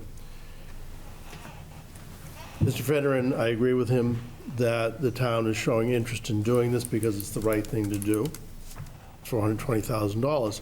I think that we've tried to advance that interest by having the applicant work, if we do approve this and put it in the conditions, work with the town for that grant, which I think advances that possibility even more, because the town will do more about getting there faster than being whipsawed around by a finance committee or a select board or somebody else that needs money someplace else. The issue is to try and focus the town using a grant potential into doing this sooner rather than later, or not at all because they need it someplace else. And that's where we really need to focus, is to get that water line in if we can. And I think if we can get into if we approve this, into the decision that they will work, they've agreed to do that. I'm not sure of the language, I don't want to get our zoning administrator upset, but that will focus the town to do it if there's more money to go towards it versus coming out of the treasury here in town. I think the town will eventually do it. It's a matter of when, so that you have access to water and you don't have to worry about your well system other than to water the lawn someday. You know, I'm just saying, I don't know what else we can do at this point in time.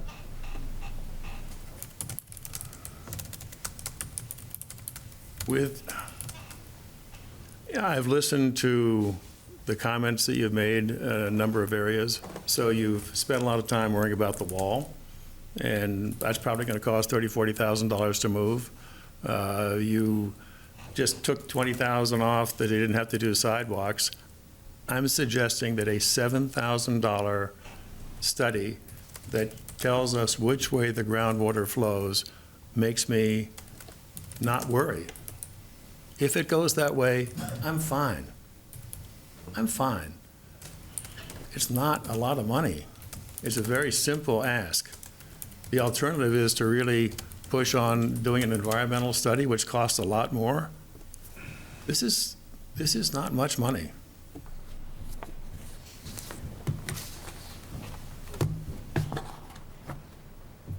Anybody else have any comments up here? It's not within our power, as I see it.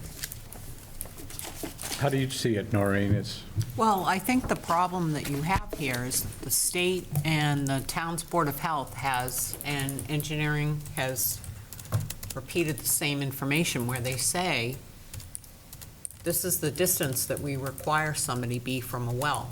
And so, if every time somebody comes along and they say, well, I'm only, 10 feet more or 20 feet more, at what point in time are you going to apply these standards? And I think, your department professionals have told you that it's not required, that it's not within the state law, and 40B is a state permit that you issue locally. So you are to apply the state standards, and the state has provided those to you. So even if it was flowing directly at it, It's not a requirement. It's Correct. not over. Correct. You could be going right into it, still only 100 feet away. Doesn't change. And you've had prior 40Bs where they have put in standard Title Vs explaining to you that an IA system was too expensive. Here you have a developer who's telling you they're gonna put in an IA system, so they're gonna give you the top of the line, what you can get for nitrogen removal.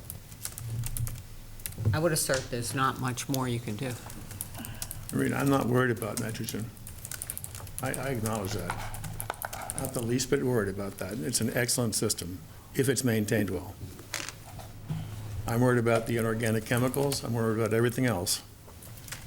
And there is factual data that says these chemicals travel, and they're not acceptable for municipal water systems.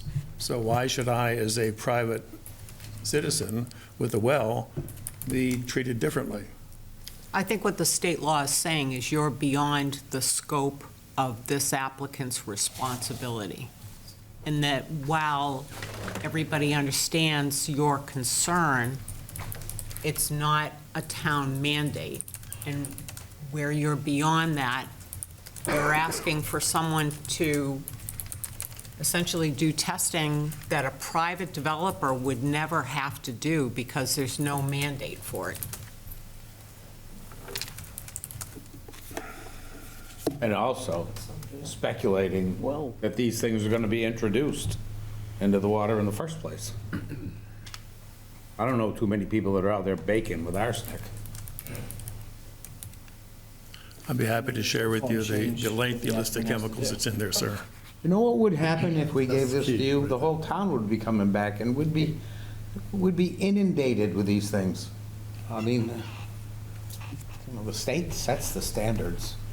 We don't. Right. The abutter has the right to be concerned. I understand. Absolutely the right to be concerned, but it is, what can we do, one way or the other? I'd have to think about it a little bit more. I really have to think about it. Please, because we're talking a $7,000 test. That's it. That's not a big ask. Thank you. Anybody else want to come up to the podium? Mr. Foreman, you wrote us a wonderful letter. Would you like to take to the podium? All right, can I give you this as well? Sure. Basically what I sent to you. Thank you. Yeah, so my name is Ken Foreman. I live at Sippawisset Road, 108 Sippawisset Road, and I'm here to advocate in favor of you guys closing this hearing and moving forward with a decision. I speak on, as I said, on behalf of the 300 Committee, which of course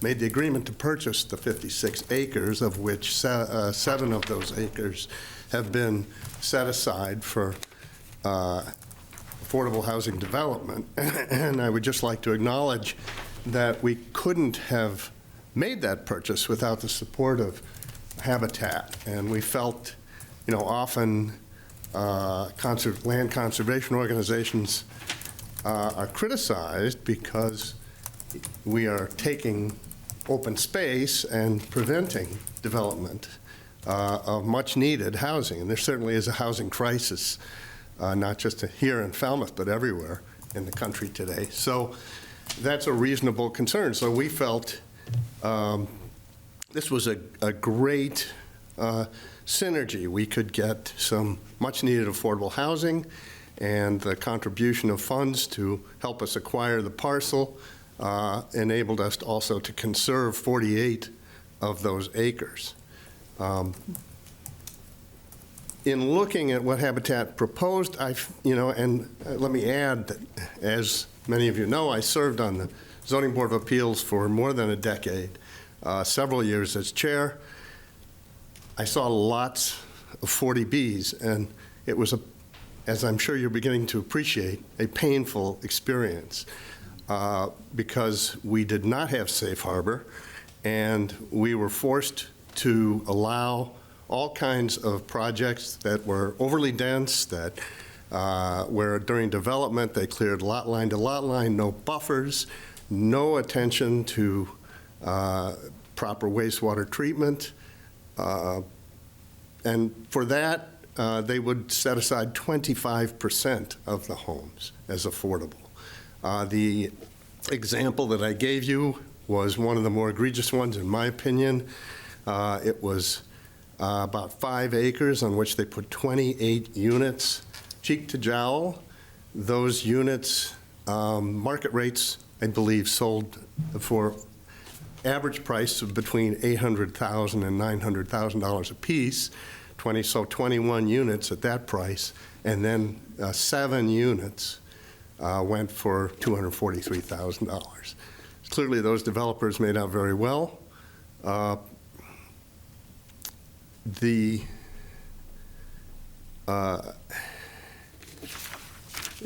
that was just typical of what we would experience. So I certainly hope you prevail in your efforts to preserve safe harbor status for Falmouth. And I think this project is the type of project that will help you get there. It's 100% affordable. It's providing the kind of single-family homes that families can really enjoy. The density here is 2 units per acre. The density on Kendall's Lane is 5.6 units per acre, just for contrast. They've as you all know, they've increased the buffer to accommodate the desires of the neighbors. I believe they're over 40 feet from the, limit of work, over 40 feet from the lot line to the nearest homes. So I believe this board should be very supportive of this project. And certainly, there are always concerns by the abutters. And I think Habitat's made a strong effort to address those concerns. And the latest thing that has been brought up, this concern about water line, is certainly a legitimate concern on the part of the abutter. With 14 more homes in the area, there is certainly a stronger argument for looping that water line. And with the support of Habitat, certainly a state grant to support both improved water quality, but also improved water quality for affordable homes becomes a much more competitive grant. So I think that's another reason why this project merits support. And I think this is what, your 3rd hearing, is that correct? Third meeting for this project? Lose track. I hope that you feel you've gathered enough information. When I'm listening, what I hear is that Habitat is willing to meet your demands with respect to dropping some of their waivers requests and to work with you to resolve this project. And I think you probably have enough information that you could close the hearing, write up your decision, and they would comply. and you're not going to have an appeal from them to hack, which is what we always feared as a board, and whenever that happened, we lost. So that's what I would have to say in favor of this project. Thank you very much. Anybody else want to come to the podium? Anybody else have any further questions up here? No. Noreen, you all set? I would make a motion that we close. Will we close? Are you all set to close? I believe we are. We're all set up here, right? Yep. Second? We have a motion and a second to close. Any further discussion? All those in favor of closing? Aye. Opposed? None. All right, that was you, right? No, you on this one, right? Sorry, I should have pointed that out ahead of time. So we'll close. We'll do a draft. Have you picked a date for this one?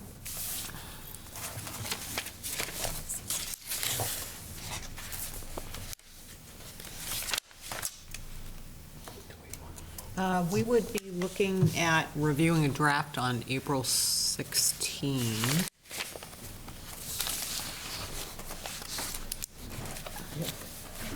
So you'll prepare a draft for us for the 6th. You said 6th? 16. 16, okay. Okay, so you'll do a draft and we'll come in on the 16th and go through it? Yes. All right. You need a Rick? motion for that? Yes. I make a motion that we authorize the zoning administrator to prepare an affirmative draft for our review on April 16th. Second that. We have a motion and a second. All set, everybody on that? Yeah. All those in favor? Aye. We're rounding third. Thank you all for your Thank you time all. tonight. I'm leaving. Yeah. So you guys are all set for the rest of the agenda, though? Okay. You want to take a brief, Madam Chair, brief recess? Okay. We're going to take a 2-minute recess.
Zoning Board of Appeals. Next up, we have 071 Fashion Food LLC. It's a continuation.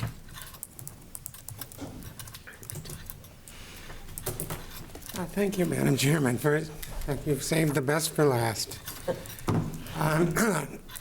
Especially because a couple of you are alternatives. I just wanted to thank you for being here. We can't do this without you. And obviously, in a case like this, you play an awfully important role. For your record, I'm Bob Ament. I represent Fashion Foods LLC. The same representatives you've seen before are here, Usama El-Shawari and Terry Smiley and Josh Levine. And Raul Lizardi Rivera from Cape and Islands Engineering is here to answer any questions you have about the site plan issues. I'd like to review the materials we filed before the snowed out hearing. There was a lot of information, and I hope you were able to carefully consider it. You received the Planning Board's site plan review and special permit decisions. The Planning Board unanimously found that all issues had been addressed to the satisfaction of the town engineer. including drainage and grading issues. They found that proposed lighting and landscaping met town requirements, that there was no issue with the applicant's traffic report, and that the proposed use will not adversely affect traffic flow or safety. The planning board considered the same special permit criteria that you will, and unanimously found the site adequate in size and suitable for the proposed use. They found that there'll be no adverse effect on views and vistas and so on. I noted in my correspondence that the traffic expert engaged by the ZBA at the applicant's expense of over $11,000 agreed that the applicant's report was properly prepared, that the site distances from the curb cuts were sufficient for safe operation, that impacts to traffic operations would be minor. The peer reviewer went on to suggest a number of intersection and traffic calming improvements, all of which the applicant has agreed to. The improvements, and I won't list them all unless you wish me to, we've given you a list of them. I have a list to show you later. They're predicted by the traffic experts to enhance pedestrian and motorist safety.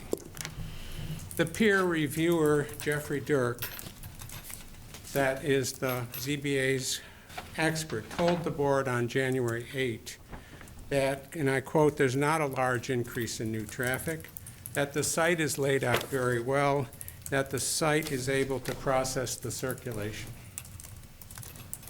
We addressed the auto body shop abutters' concern about parking near his building. The planning board is requiring Wendy's to install bollards every 54 inches, 4.5 feet, on center along that building. We've addressed concerns about car headlights and blown trash by agreeing to install stockade fencing along the east property line. And through correspondence from Cavosa Disposal, we've clearly addressed concerns about the proposed dumpsters and trash pickups. And I note that there are not one but two sets of dumpsters at Little Pond Place, and each of them are much closer, about 40 feet from their residential buildings compared to the location for the proposed Wendy's dumpsters. Cavosa explained why trash collection for the fast food restaurant will not have adverse impacts. He pointed out that there aren't glass bottles, for instance, at restaurants that make a lot of noise. He said that a restaurant like this doesn't have fresh fish, which is a real problem for restaurants and fish stores, creating odors. He doesn't think, and he's the most experienced person in town, I'm sure, that there'll be any problem with the trash pickup. We've confirmed by testing at another Wendy's location that the order speaker will not be heard at the property line distance, and we've offered a condition requiring that. We submitted the Falmouth Health Agent's memo saying there is no record of complaints about odors from McDonald's or Burger King in Falmouth. And I note that the new Wendy's by Fashion Foods in Hyannis has now been open for about a month. They have installed this captive air filtration system that we're proposing to install, and there is, according to my client, no odor whatsoever outside the building in Hyannis. We submitted a letter from the Barnstable Director of Public Health, who has regulated the applicant's Hyannis restaurant for 40 years. And he says that the Wendy's there has consistently received high marks in unannounced inspections. That director, Mr. McKean of Barnstable, wrote that Wendy's will add value in Falmouth. He's one of a number of recommendations. His is one of a number of recommendations we've submitted, attesting to the character of the applicant company and their contributions to the communities they serve. Last week, we submitted a supplemental memo from Randy Hart, our traffic experts. He summarized the traffic issues, reiterating the numerous safety enhancements agreed to, and he compared the traffic to be generated by the proposed Wendy's to several by right uses, each a redevelopment of the existing paved lot that would not require any special permit. The alternative by right developments would generate at least 3 times the amount of traffic that would be generated by this Wendy's in the summer, weekday mornings, and Saturday peak hours, and at least 30% more traffic in the weekday evening peak hours. Again, we're talking the peak conditions in the summer. I submitted case law to you, one decision of our Supreme Judicial Court, another a decision of the Appeals Court, holding that absent credible evidence, it would be improper for a zoning board of appeals to disregard testimony from traffic experts. And here we have the applicant's traffic expert and the peer review traffic expert that you've hired. In the 2012 Woburn case I submitted, the applicant proposed a convenience store and a self-serve gas station at a difficult intersection. The applicant's traffic consultant said that with proposed mitigation from the project, the accident rate at the intersection would be lowered. We think the same is true in this case. A peer reviewer hired by the town in that case agreed with the applicant's expert, and the appeals court upheld the land court judgment that it was improper for the special permit granting authority to make a decision directly at odds with the experts. In the case that reached the SJC concerning a proposed office building, a large building in an area where there were already traffic problems, the applicant presented a traffic study that said the proposed building would not adversely affect traffic. The Lexington Zoning Board of Appeals denied the application based on concern about traffic, substituting its judgment for the expert. The court noted that other development had been allowed that generated even more traffic, and on that basis reversed the ZBA decision. That's relevant to our case because our zoning bylaw allows various redevelopment of the property by right that would substantially generate substantially more traffic. Now, to repeat, the plans for the proposed Wendy's have been thoroughly reviewed and approved by the town engineer and by the town's professional planners. The planning board unanimously issued favorable site plan review with conditions and its own special permit decision making the requisite findings and determinations. They did so unanimously. The traffic expert engaged by the ZBA agreed with the applicant's expert that traffic impacts will be minor, and the applicant agrees to make the many improvements recommended to make the intersection safer. Fashion Foods has a very long, more than 40 years in Hyannis, very long, very respectable, very successful record of operating its Wendy's restaurants on Cape Cod. They respectfully request that you give them the opportunity to establish their restaurant in Falmouth. They're committed to satisfying every condition they've agreed to and to being of value to our community. Now, to grant the special permit, the ZBA needs to determine that the use will not have adverse effects that overbalance its beneficial effects on the neighborhood or the town, in view of the particular characteristics of the site. The determination must be made based on credible evidence presented to the board. The zoning bylaw directs the board to consider 11 decision criteria, and I've listed them somewhere. Would you also state the section of the bylaw, too?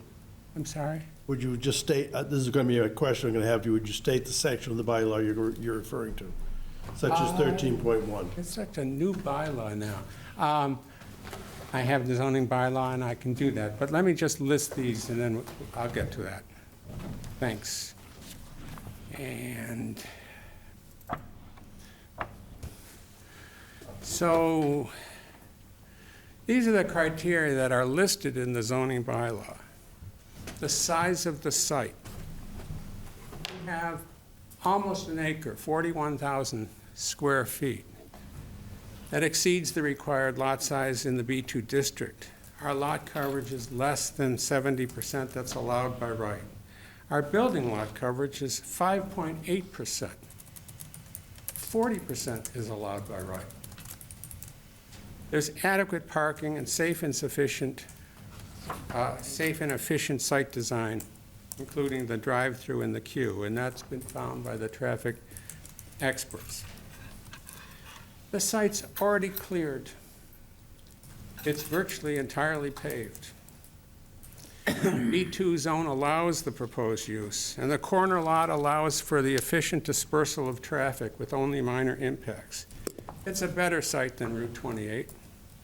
And the parking and the driveways are over 90 feet away from the nearest residence, the apartments at the Little Pond Place, built in a light industrial zone under 40B. Some increase of traffic will occur, like any use, but only minor impacts on traffic operations, and improvements to safety will be substantial. Impact on neighborhood character, views, and vistas. Well, the existing paved lot is not attractive. It's detrimental. The proposed building is very small. We changed the design to give it a gable look, a more Cape Cod look. The architecture is consistent with nearby commercial properties, and this is commercial. There's an auto body shop with a lot going on right next door, a car dealership near the property, Cappy's across the street, the back of the Falmouth Plaza, going down Worcester Court, other commercial properties, including the very large F.W. Webb property, which actually, though greatly larger, is designed somewhat similar to our building. In terms of the drainage has been a problem in the past. There is no drainage control on this property that is mostly paved. And we will be taking care, treating on site 100% of the drainage off of the impervious surfaces.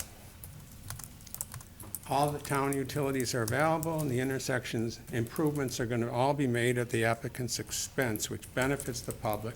And we have agreed that they all need to be made.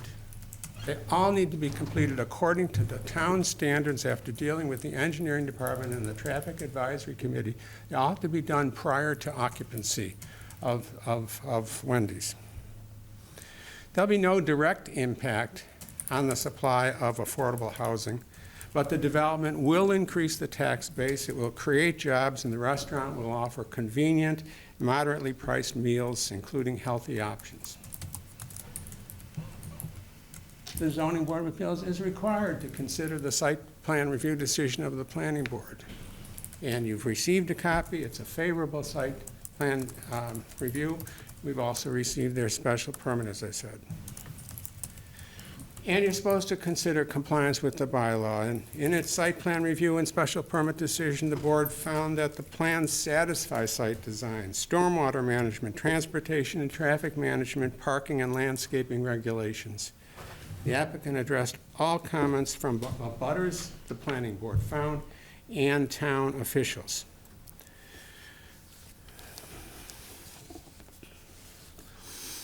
The board should not improperly deny a use that's contemplated by the zoning bylaw and is allowed by special permit.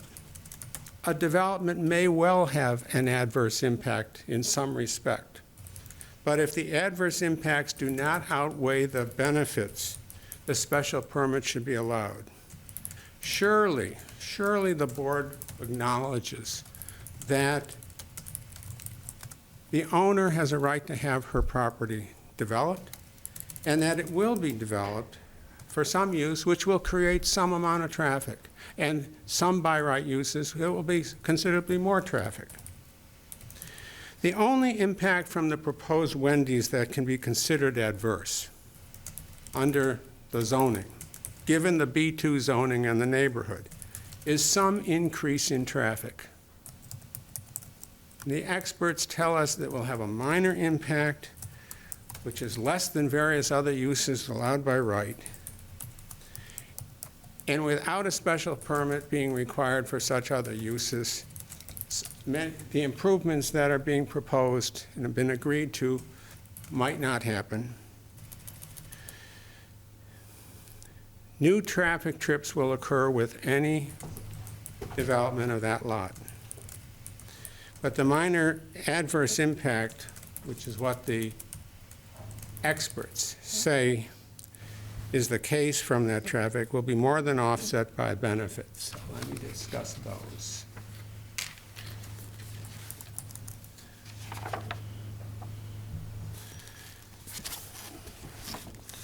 So yes, there'll be additional traffic like any development. But we're going to make numerous improvements to intersection safety, all paid for by the applicant. And I do have a list to show you, but again, we filed it already. We're going to control all the stormwater runoff, and the current paved lot has no drainage control. We're going to landscape the property and have an attractive building and maintain it in an attractive fashion.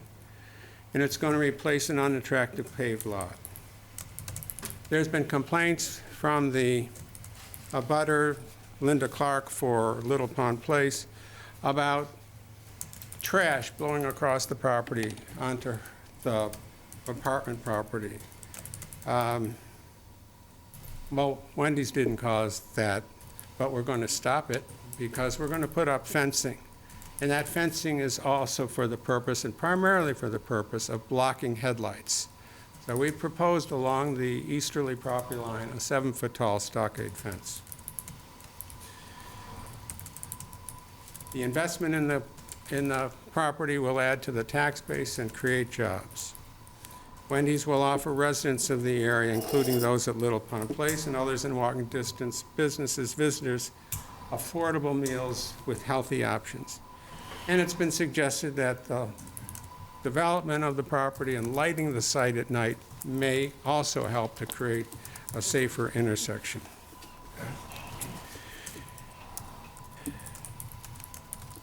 Well, I wanted to mention that just this afternoon, Linda Clark submitted to the Board of Appeals correspondence.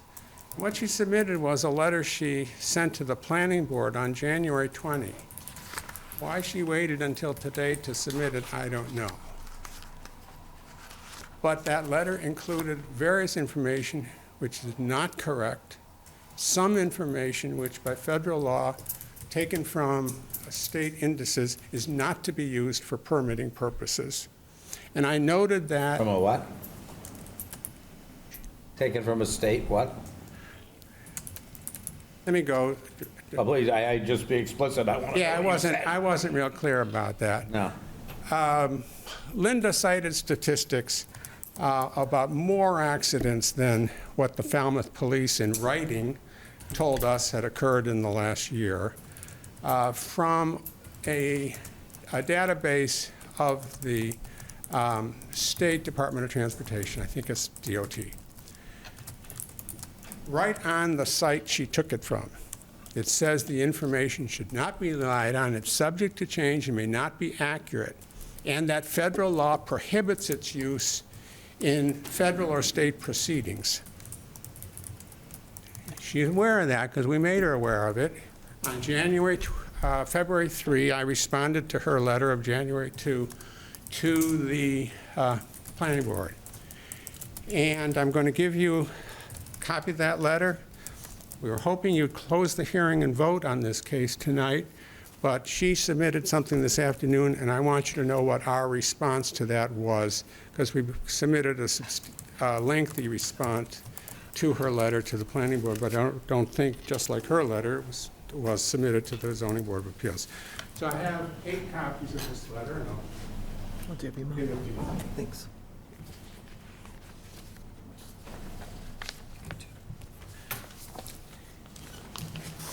There's one more.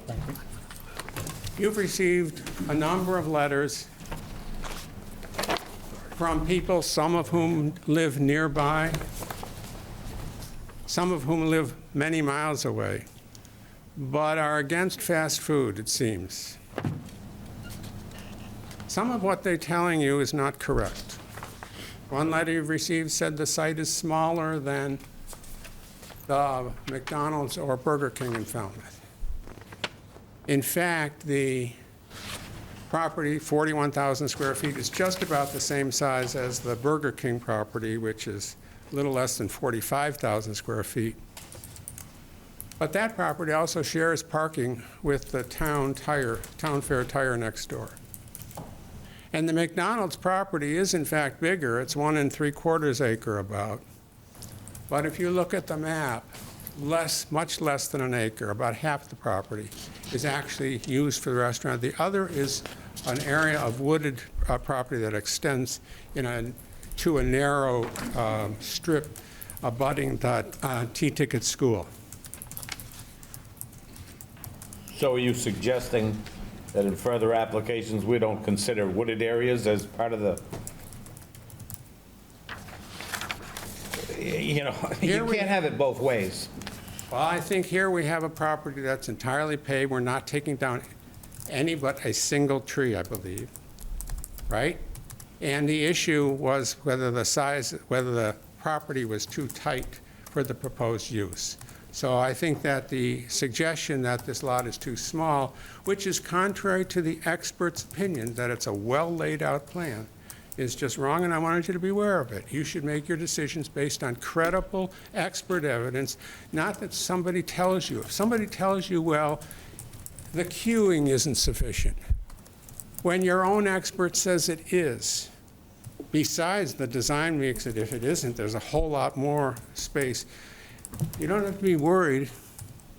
You don't have a credible reason to be worried that the traffic in a queue for the drive-through is going to back up onto the street. And we have situations where that occurs, and it's a problem. But if you make a decision for this project based on concerns that don't apply here, you have the concern, but we've addressed them. The site addresses them. The site design addresses them. And you may have perceptions about the proposed use, but the proposed use is an allowed use by special permit in the district. And you may have seen cars backed onto a street. There may be, and there are, fast food restaurants that aren't nicely maintained. There are fast food restaurants on smaller lots. In fact, I believe this property is the largest lot. Is that not right? Of the seven, of all of the Wendy's restaurants that they haven't found on Cape Cod. So I just urge you to make your decision based on what I think is a terrific plan that we've worked awfully hard to satisfy the planning board, the town engineer, the traffic expert, and so on. And by the way, that letter from Linda, just submitted today, attached and referred to the town engineer's report and the traffic consultant's memorandum, which were dated back in early January and have been way surpassed.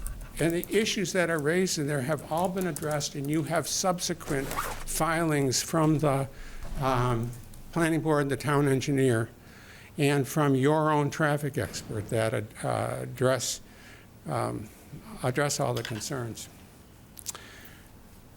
We're happy to answer your questions. Who wants to start off? You want to start? Scott or Mark? I mean, what, are we supposed to absorb this now or later, or what? I mean... Well, I think it's unfair that it was submitted this afternoon, and we obviously need to submit it too. If you think you have enough information to make a decision, it's up to you.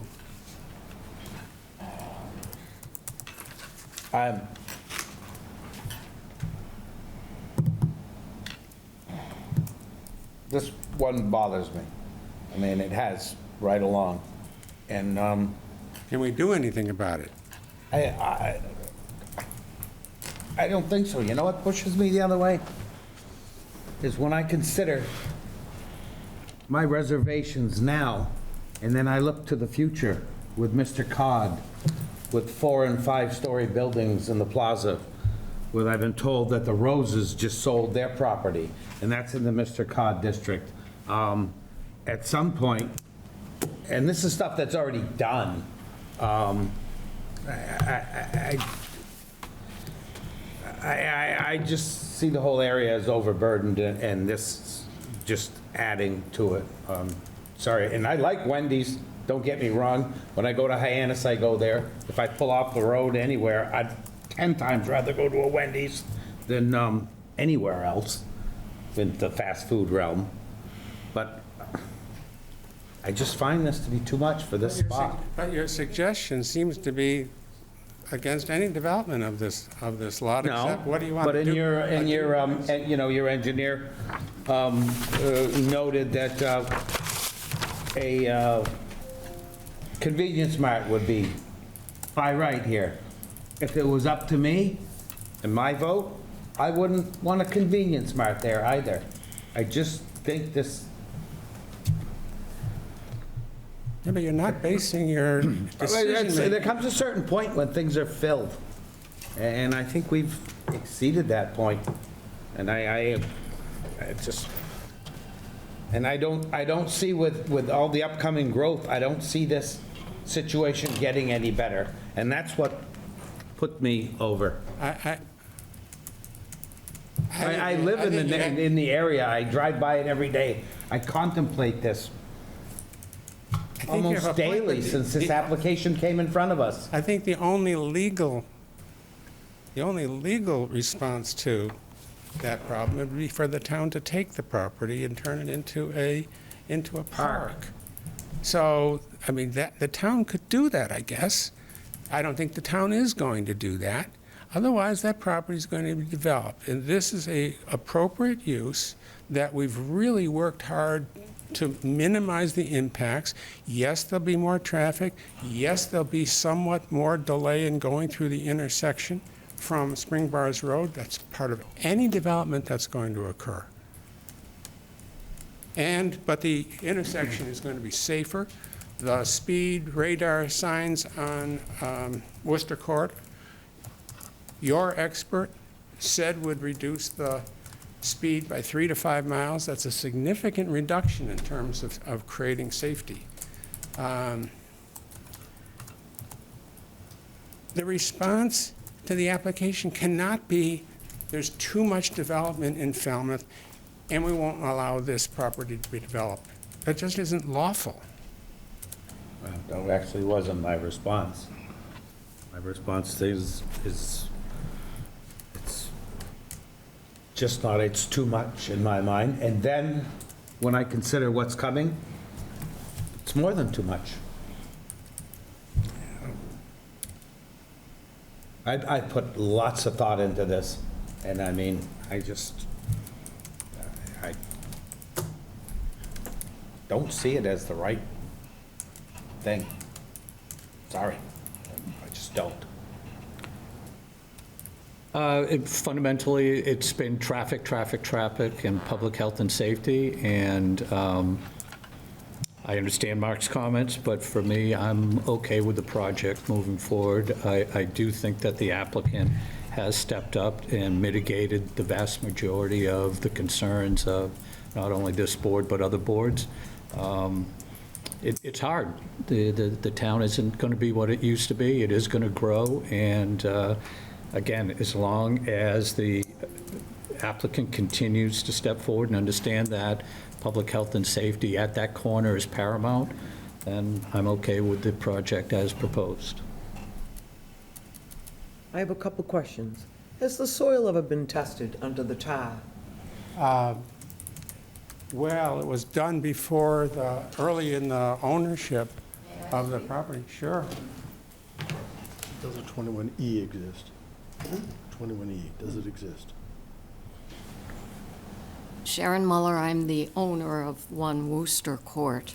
When my husband and I bought it, there seemed to be past history of a dry cleaner and some pollution there. And so that was mitigated, cleaned up. There was a 21E? What? A 21E? That was before my time, no idea what went on. But before we would buy the property, it had to be cleaned. When we bought it, we put in monitoring wells. Those wells were tested then. They were clear. They were tested right before Flurkey had it, and then tested when he left. The land is clean.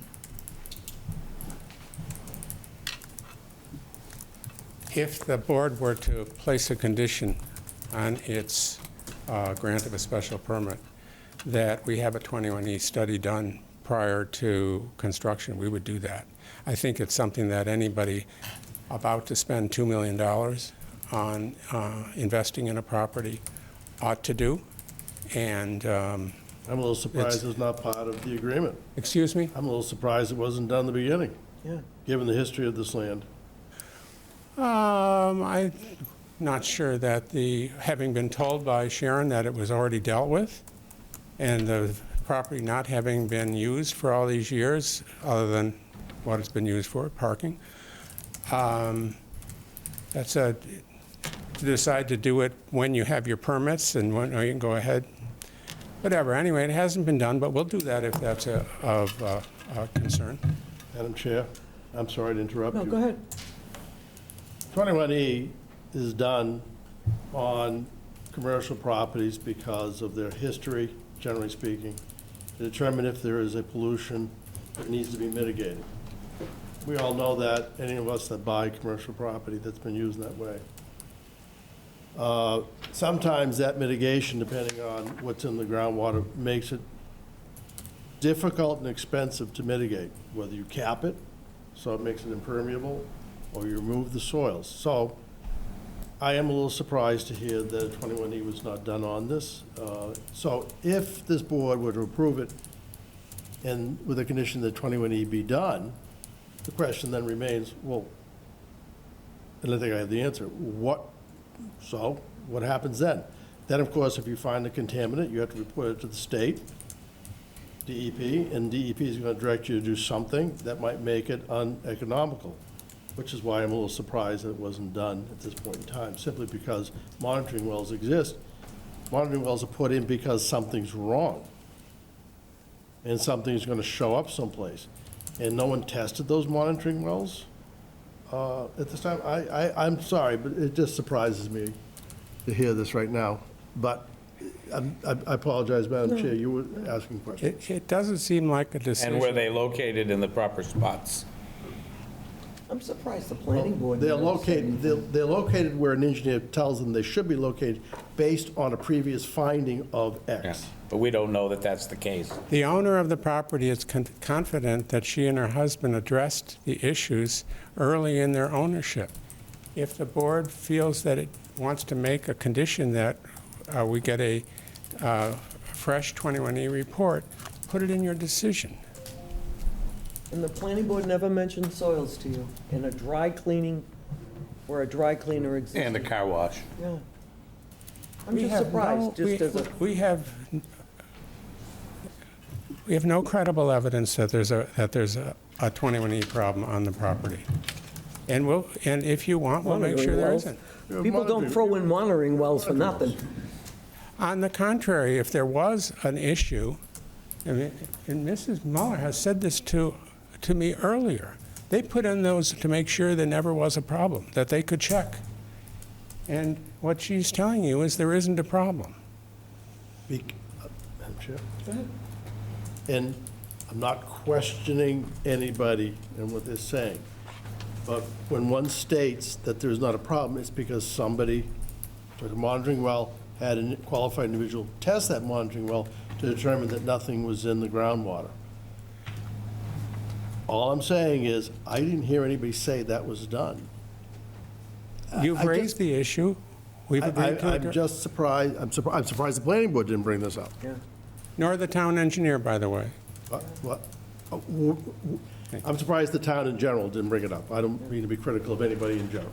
In general, I'm surprised. Thank you. My other point is that your traffic report was before Aldi's opened.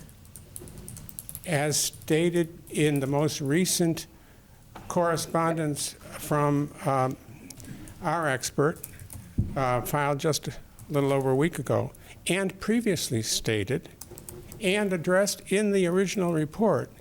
It says that all these traffic was taken into account, that is, the perspective. That's what I was going to say. You added a percentage in for all these. Yes, and the traffic counts were all done in August. Yeah, which was great. Yeah. We appreciate the August, definitely. But I just knew, I think Aldi's was the end of October, if I'm correct, or maybe beginning of November. It came online a few months later. Yeah. And then I just have such a hard time with this intersection. I know you're going to improve it, and it's going to be wonderful now, but it's, you got 20 apartments coming across the street. You are. And, Hundreds coming in the plaza. I know. And then, That's all I have. Well, Wendy's didn't cause these problems. No, they didn't. And we're going to make it a safer intersection.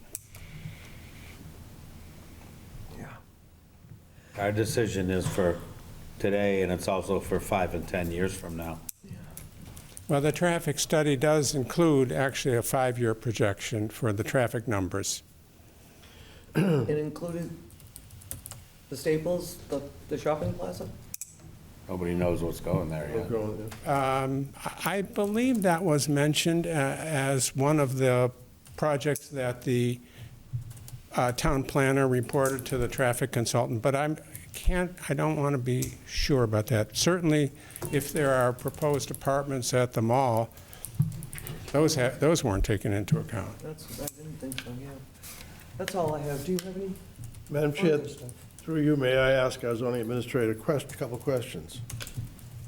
In the town zoning bylaw, do we have a definition of what adverse effect is? I don't believe so. No, we don't.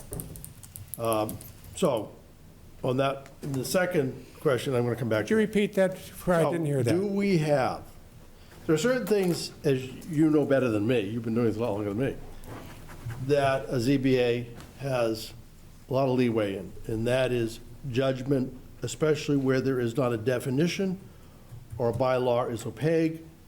You have to use one's judgment in order to come to a conclusion. My question to our zoning administrator, and I already looked it up, has the town defined what adverse effect is? It has not. I verified that with our zoning administrator.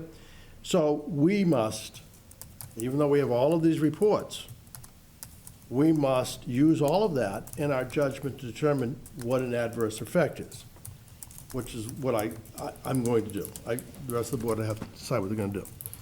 The second thing I have to ask our zoning administrator is, what are the performance requirements that apply to this site that this board must determine have been met? And that would be would that be section 13? 12.1E. 12, where does section 13 come in? Specific performance standards. I know, that's why I'm struggling with it. I thought it came under 13 myself. And I apologize for putting you on the spot. I just have been struggling with it. While our zoning administrator considers that, I just want to keep moving on.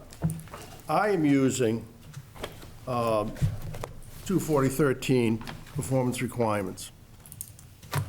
And so if I'm using that, and if they apply here for the zoning board of appeals to consider, and must consider if they're part of our zoning bylaw, my question to you would be, have you met every aspect of those performance requirements under 24013.1 and on? Well, that's a loaded question, isn't it? No, it is not a loaded question. I couldn't, Well, let me I don't have the ability to load a question like that. Let me say that the planning board specifically found that we did. That's in their decision. But that's not what I'm asking. I'm asking the applicant, you're representing them, have you met all the performance requirements in Article 13?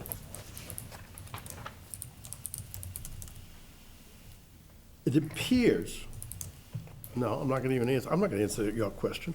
What do you think? I have some reservations, some concerns. It's more important, what do you think? At the end of the day, it's what the board thinks. The planning board felt that we did. The only area where I think there's a question, and I'll say it, because I think we could address it if you felt we needed to, but I'd also point out that you're required to consider these things, and your decision needs to be based at the end of the day on that analysis of whether any detriment exceeds the benefits. But the one item that I think you could say, well, you really haven't shown us how you've collected solar energy and reduced energy that way.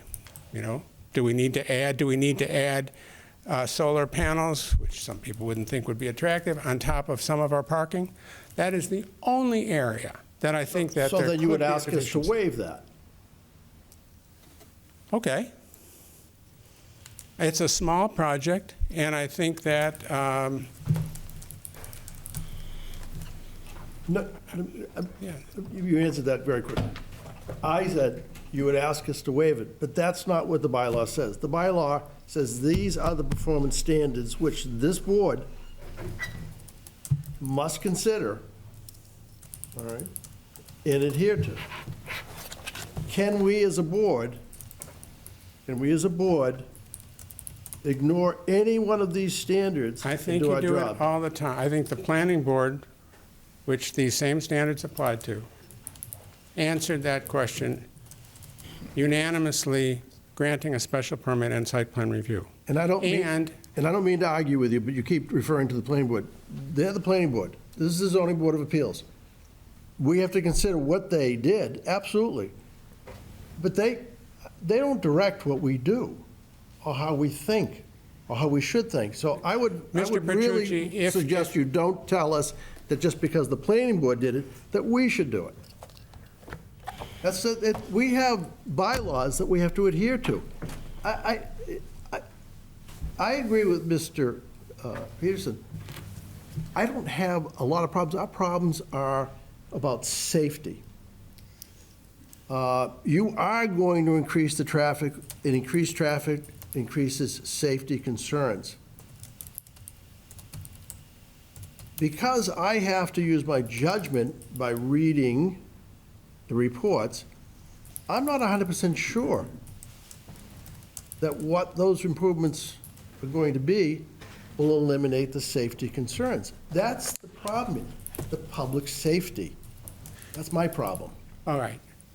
Well, first of all, none of us can guarantee that the safety problem will be eliminated by making all the improvements that we're proposing. None of us can give a guarantee that there won't be future accidents. The installation of the flashing beacon appears to have already made a reduction, but it's inadequate sampling. It's only 1 year of study, but we're going to do a lot more than that. In terms of safety, if your concern is with the board satisfying every single issue, and it boils down, because that's the only one I think is of concern. So, all right, so let me just read this to you, and you have it right there. It says, specifically, no use shall be permitted which would be offensive because of injurious or obnoxious noise. I'm not talking about noise. Vibration, smoke, gas, fumes, odors, dust, or other objectionable features, or be hazardous to the community due to a potential fire, explosion, or other causes. No permit shall be granted for any use which would prove to be injurious to the safety or welfare of the neighborhood where it is proposed to locate. It says, no, it's not a matter of interpretation. It says, it shall not be done.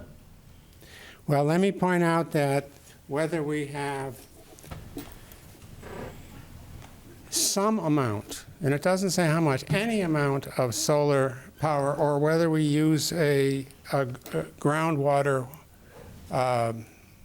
for heating, which that can be done, If we do any of those things, it doesn't say how much has to be done. It just says we have to improve the collection of solar energy.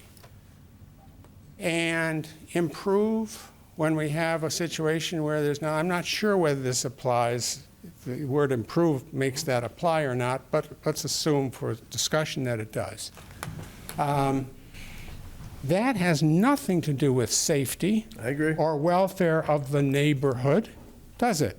No, It's not destructive of property values. I've pulled them both together. I agree with you. I pulled them both together, and I shouldn't have done that. One subject is not the same as the other. Okay, so I think that one item out of 10, I believe it is, maybe it's 9, is the only one I think there's a question about. And if you're prepared, the board is prepared to approve this project, and you want us to show that we're going to do something towards solar energy, tell us that. One of the nice things about dealing with site plan review in the planning board is it's really a discussion. It's really a discussion. It isn't a public, it isn't a hearing per se. And it's not a decision that's appealable until you go get a building permit. And so we work together, and I like this discussion very much. If what it leads to is saying, what do you want in order to approve this project? If we get to it and you say, you know, I could approve this, but I'm supposed to make sure it satisfies every single one of these items, even though that's a pretty hard, high level to satisfy. Let us know if that's it. We'll make it work. Okay. I understand that part, what you're saying. I'm only one person on the board. If the board determines that solar energy should be added to comply with this section, then it'll say so, it'll vote that way.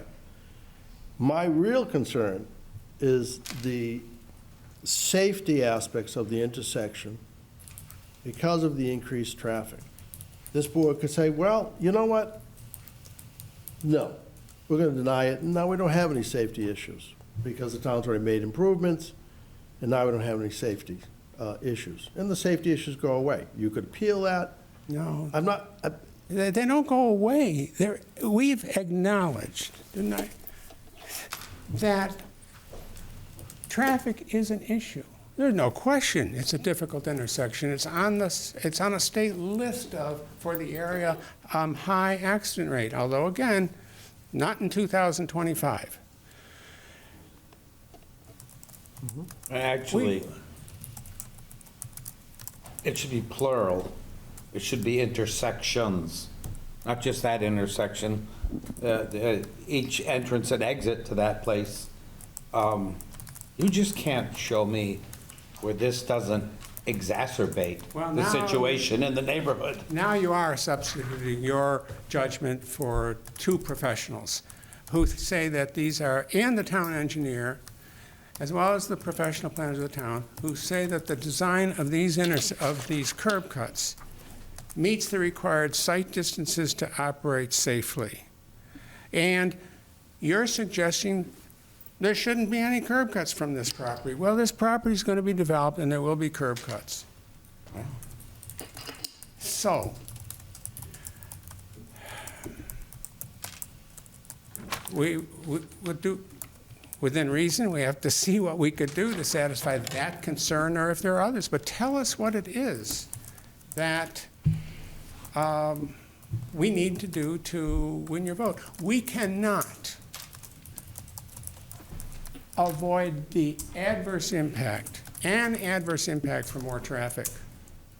That's not the standard. The standard is whether the benefits of the project, and the most important one, of course, is the improvements that'll be made to the intersection, which we can't guarantee. They don't eliminate the safety issue, but we've really tried to address it and done everything that your expert has asked us to do with regard to that intersection. You all set, Tony? I am, thank you. Do you have anything? I'm new on the board, so I understand, you know. Go to a butters if you want. You can always chime in later if you want. I grew up in Falmouth.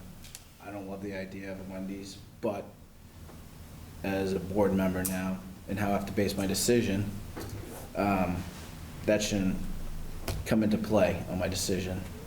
I used to be an engineer, so I lean heavily on these peer reviews from both sides. I don't know how to study traffic. I believe that this will be developed, as everything will be, you know, and I think the traffic studies and what the applicants agreed to do will be far better than any by right use of this property. And that's just my opinion on this, and that's how I see. So, that's all I have. Good. All right. Shall I go to the public? You guys ready for that up here? Yep. Anybody from the public want to come up? No? All right. What shall we do? Any further questions? I have none, no. Again, I think that the site as it's proposed and what it's already, its ability to be developed as is, it is what it is. It's the fundamental right of the developer and the owner to do it. I obviously a little bit different than Mark on this, but traffic is traffic. I think that the applicant did as much as they could. Traffic's always been my biggest concern here is public health and safety, and they've checked the boxes. I really, that was the critical path for me, quite honestly, in making my decision. Go ahead. Do we, I'm not sure if we should have discussion on this now or close first, but I want the applicant to have an opportunity to hear this while they can, if it's all right with you. Yeah, go for it. If we were to close this with some of these open items and concerns that they wouldn't be able to respond to, should we consider doing what we do with 40Bs, and that is to close and write draft decisions, a draft decision in this matter? Have to have draft approval. Would have to draft approval. But that in itself, well, that's what this is a little more complex than someone trying to add an addition onto their house. We have to admit that. All right, yeah. And we want to get it right. I want to make sure that that these things can be enforced the way they need to be enforced. So that is, Madam Chair, that is my concern, that we get if we do close this, which basically either we deny or we approve. If we approve, then we come back with a draft decision to make sure that everything that needs to be in that decision is done. Is that appropriate? Is that appropriate? All right, so what I would say to you is, if you want a draft, there will not be a draft produced in favor and in opposition. So a draft would be the board's general intent that they are either in support or not, right? But you don't produce a draft and then sort of like retroactively vote. You're more, so you're essentially determining. Like Frank just asked for an affirmative draft. So we would have, let's say we had an affirmative draft, if we did. All right. Then what happens, as often happens with these affirmative drafts we do at 40Bs, is we go through each one of the conditions, and the board says, and they vote. And there could be a no vote on that. It could be a yes vote. I just want to make sure the applicant has the opportunity to hear and say everything that needs to be said on this situation. I'm concerned about it. I am concerned about safety issues. I want to make sure that if this board approves this, if it does, that everything that's necessary for safety purposes, traffic safety purposes, are included in that decision and very carefully considered. That's- So I guess what I would say to you is, we have had an unusual circumstance here where this is a small property, but we had not only the applicant's very professional traffic review, but then we had our peer traffic review as well. So you had two highly regarded traffic professionals both evaluating the exact same property. And I would venture to say that you couldn't get better advice than you have from those professionals. That's what they do all day, every day. And so, if your intent is that you propose a draft affirmative decision where you capture all the elements that are proposed by the peer traffic engineers to be instituted, and you have the applicant offering to do a 21E, as I glanced through this section 240.13, most of these issues, I didn't read every word verbatim at this point in time, but these are all issues that we have discussed and that have been brought up. And clearly we have, like I say, you've had a traffic professional tell you what they think needs to happen here. There's obviously potential development in proximate areas, but you have no idea, would that happen months from now, years from now, never? Those are all, they're possibilities, but there's nothing solid yet, right? So you can't always plan for any eventuality. But I could, well, I'm already hearing one board member is not necessarily in favor of that, of this development. I'm not sure, I have no clue how that board member will vote. And I'm not ready, and I don't know if I am going to vote in favor of this thing at this point in time. But in any event, my question was about a draft. And I agree with you that the traffic study experts have provided their opinions. Absolutely agree with that. And that's the way we would have to draft it, I imagine. And we could add in the 21E. We could add in solar energy. That's what it says we're supposed to do. All right, I'm satisfied. I'm just rambling on here. I'm satisfied. I have trouble with the mitigation and the traffic and the safety.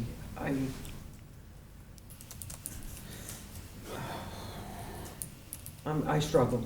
I struggle with, I'm coming out of Cappy's, I take the right, I have to sit there because now there's a line waiting to go into Wendy's, which was not mentioned by any of the two people.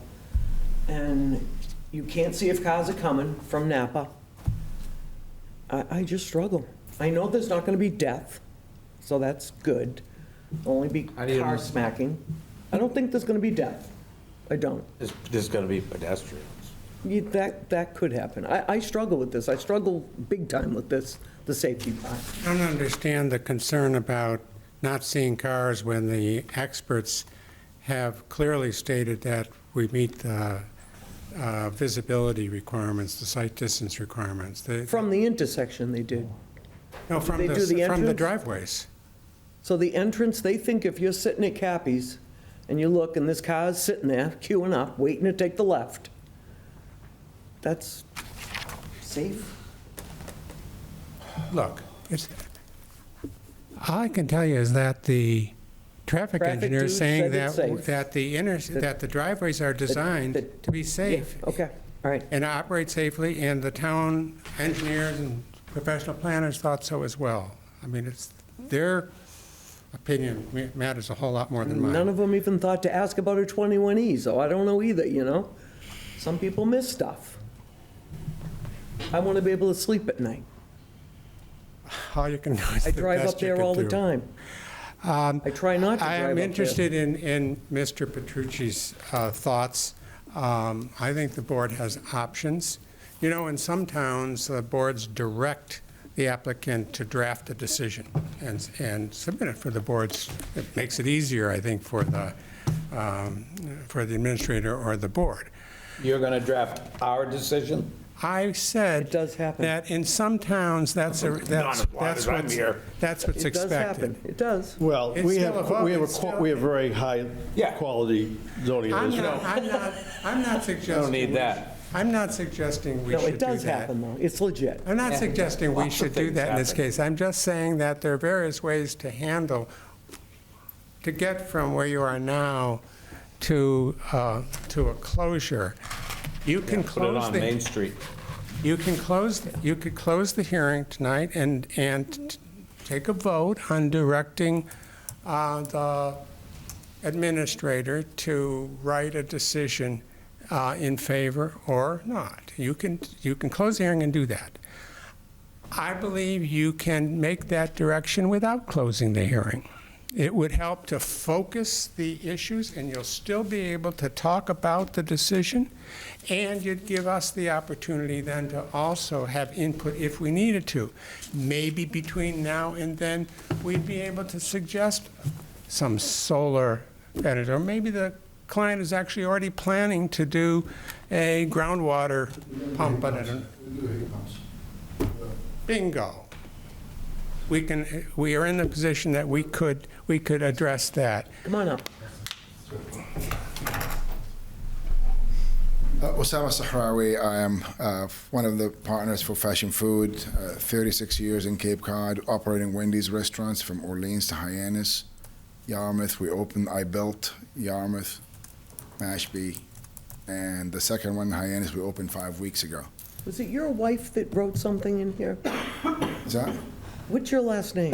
El Sahrawi, E-L-S-E-H. It was something, I think it was a woman that wrote something in Hyannis, something about Hyannis. Yeah, so There was no traffic or we've something. been operating a lot of Wendy's. We just opened a Wendy's in West Main Street in Hyannis, across the street from the high school, right across the street.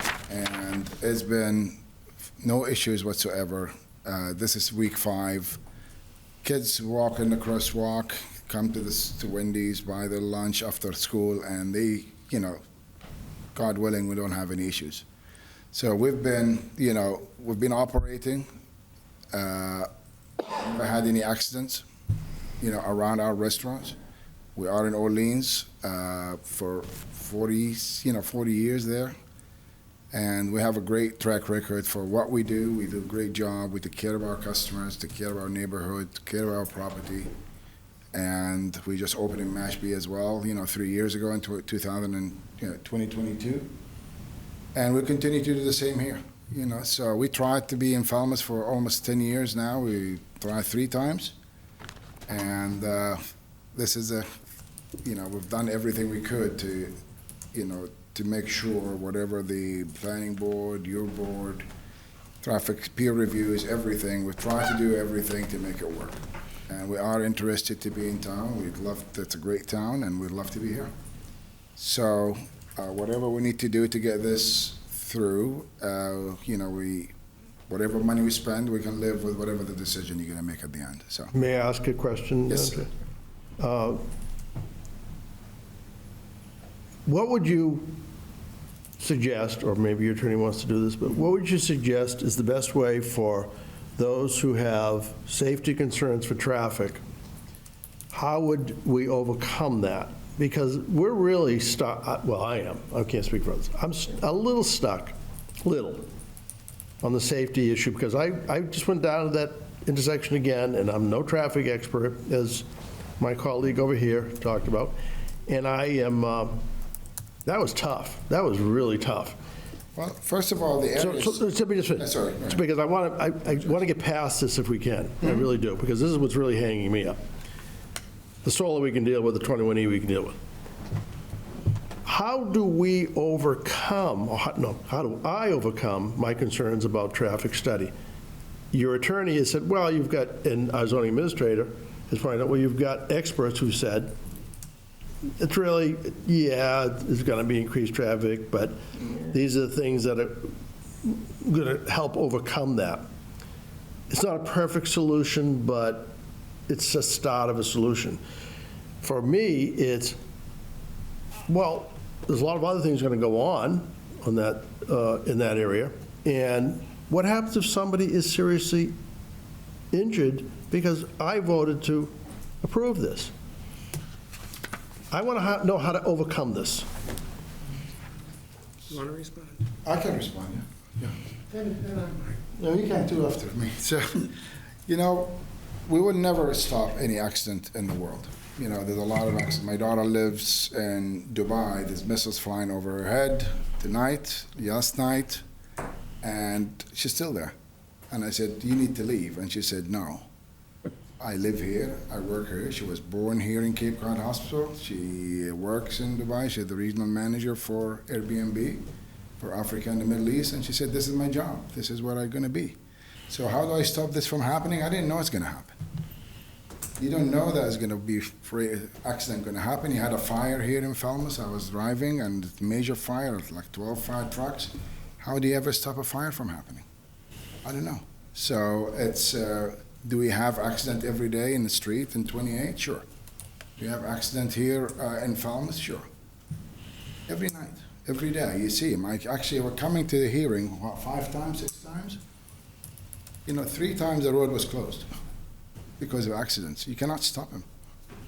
No, and I appreciate that, but I would... So I think, sorry, I just say, as I said, you know, we have a lot of, you know, restaurants in Cape Cod. Our Cape Cod is like, actually a transplant that came from Egypt a few years back, 36 years ago, 37 years ago. But, you know, we lived here. My kids went to school here. They played out on the beach. They went on the bicycles, you know, every day, and they lived their life. You know, they grow up now, 36 years old, 37 years old. So I just, you know, the intersection improved a lot. You know, before, nobody done anything to improve it. So we're going to put sidewalks. We're going to put crosswalks. We're going to put flashing beacon. We're going to put stop sign with a LED.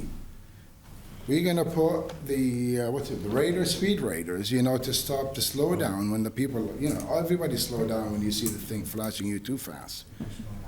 You know, we're putting additional lighting. This parking area is so dark and so dim that probably that's just create accidents at night. So, you know, like, let me just say this, Ms. Attorney Howard. I think what I just heard, and is in all these reports, are definitely improvements. Are they enough? That's my concern. Are the improvements to the traffic enough? You're supposed to say to me, well, that's what your experts agree with. If we were to deny this and you were to appeal it, what would you use to appeal? In other words, that's the part that we have to overcome, is what your argument would be in an appeal to overcome a denial. I mean, how would you overcome the denial? Well, and that solves that's the solution to our concern. It's usually not a good strategy before the Board of Appeals to talk about appealing. That's not what we want to do. You know, I've presented you case law to indicate what the courts will do.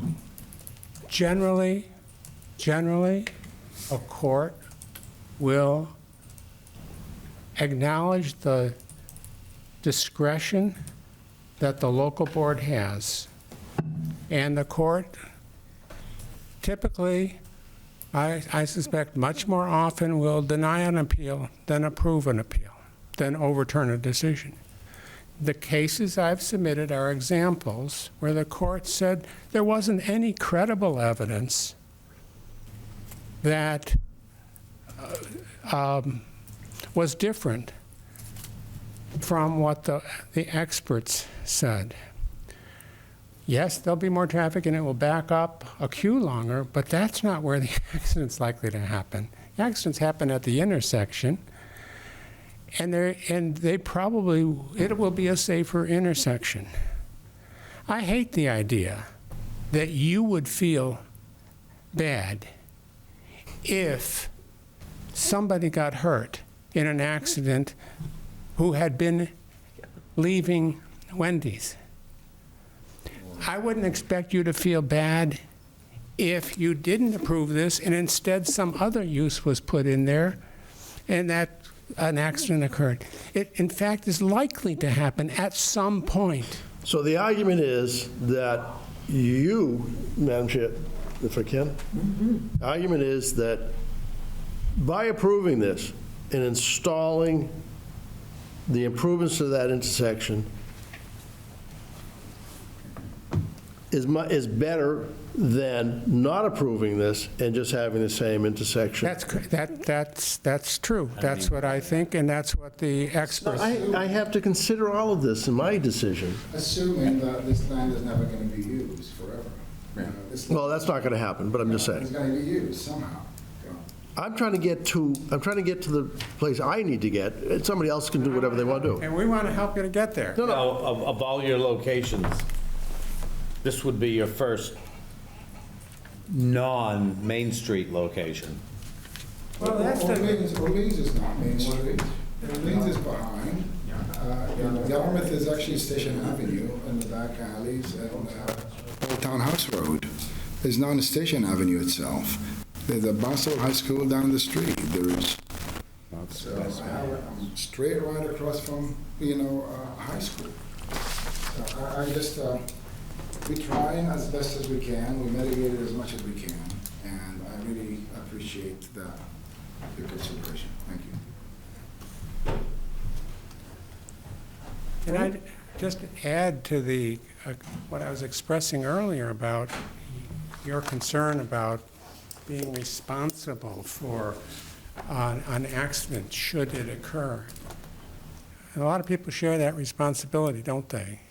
Our traffic expert, your traffic expert, the town engineer, the planning board, the professional planners. You're doing the best you can and will be making a decision based on evidence that we've presented. We cannot eliminate all risk.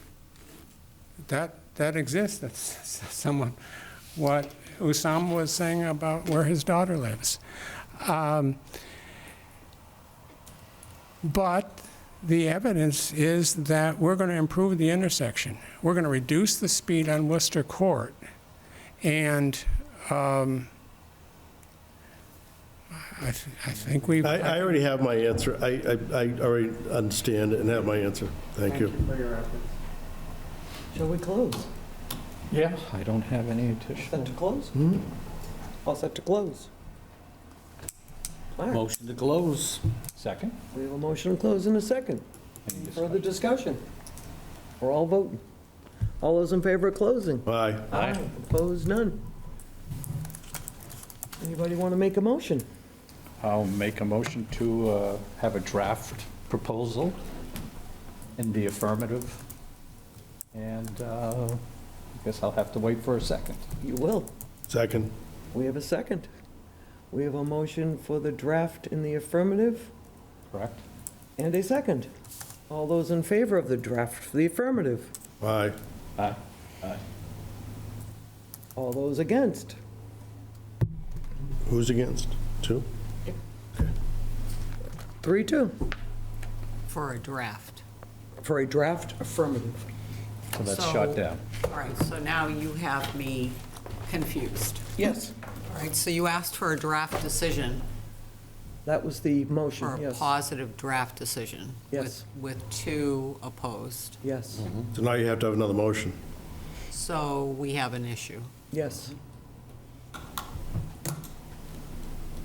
Other than we could technically, that's not going to work. Because you don't want to have a positive decision that you vote down, because then when a court were to look at it, they're going to say, you need to state your opposition. So now you have to have a motion to approve or deny without an affirmative draft. And And I don't think there's much Make the that motion. needs the draft anyway.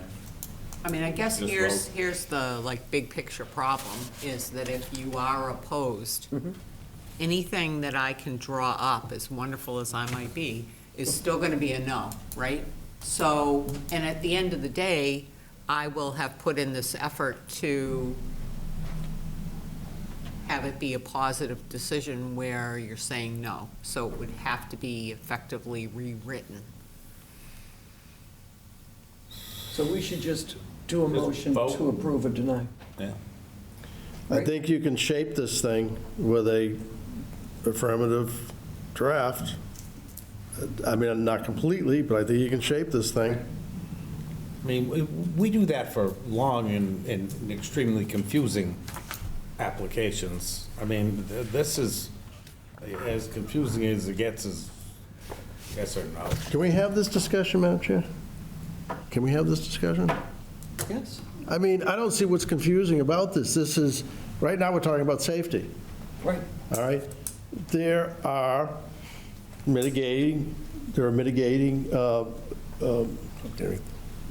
senior moment here. They're proposing to put improvements into that intersection, which we have professionals who, as our zoning administrators pointed out, who stand behind that. I'm not sure that I can, even though I've developed a lot of property, can say, well,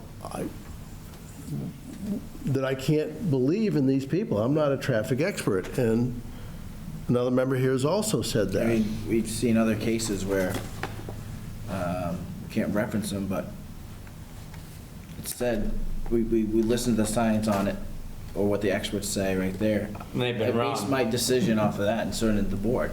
I'm not a traffic expert, so I'm just gonna go with what this You're says. not voting for the experts, you're voting for yourself. And I don't That's like, not what, and I don't like our elected officials. I don't like this town urbanizing Falmouth. I mean, if I wanted to live in an urban environment, I would have stayed up in Boston and Winchester, and I don't like it, but that's not how I have to base my vote, is how this town is becoming urbanized. And it is. It's unfortunate the way this town is going. But that's not how we affect how we can vote on this thing. I think we can shape this thing with an affirmative draft using what our experts have given us to make sure that these things happen. I can't judge if I can't say if they do something else, whatever that something else is, that's going to make it better. Well, if it was solely dependent on the experts, there'd be no need for us to even sit here. No, we depend on those experts to help us To form fashion our judgment. To shape our own decision. No, to shape how we Little come to those pieces of puzzle decisions. that we put together in our own. I mean, we should just have a simple vote. I mean, this. If we have a simple confusing. vote, then they're gone for 2 years. They're if gone it for gets 2 voted years. down. I'd rather see them withdraw and come back. Well, you shouldn't be manipulating the process in that fashion. Just let it play out. I'm sorry, I'm not manipulating anything, any more than you're manipulating something. But right now, the board is looking at 3-2, and I agree with Noreen. Unless two people are going to change themselves, then It's a no, and they're gone for 2 years. 2 years. Other than if there's a substantial change. It's not a 2-year preclusion. If there's a change to the plan. So if there's a substantial change they come back with, they can come back? Yes. Do we know what this definition of substantial is? There's a process, and the answer to that is no. Basically, what happens for that particular process is you have to go to the planning board, and the planning board makes the finding that there's a substantial change, and if they do so, then they're eligible to go through the hearing with the zoning board. Don't take this personally. But what I would say to you is, I think if you know within yourself that regardless of how this is wrapped or packaged or written, that you're still a hard and fast no, That's me. this is the time for the rubber to hit the road. Yeah, but you got to back it up. You got to be able to back up the no. And so, I could spend days writing a beautiful decision, but if you still feel that it's a no, there's no Let's have the purpose vote. in my doing that, right? Otherwise, we hear like. But you got to back up the no. You got to have the basis in which to say no. So I think if the vote is. Safety. You I know. mean, it's, everybody's no is their own no. Right. I mean, we're beginning to look like I'm not even going to Well, say. tell me what I shouldn't be taking personally that you're going to start with. You I wanna was make a going to comment. say that you're beginning to act like an agent for the applicant.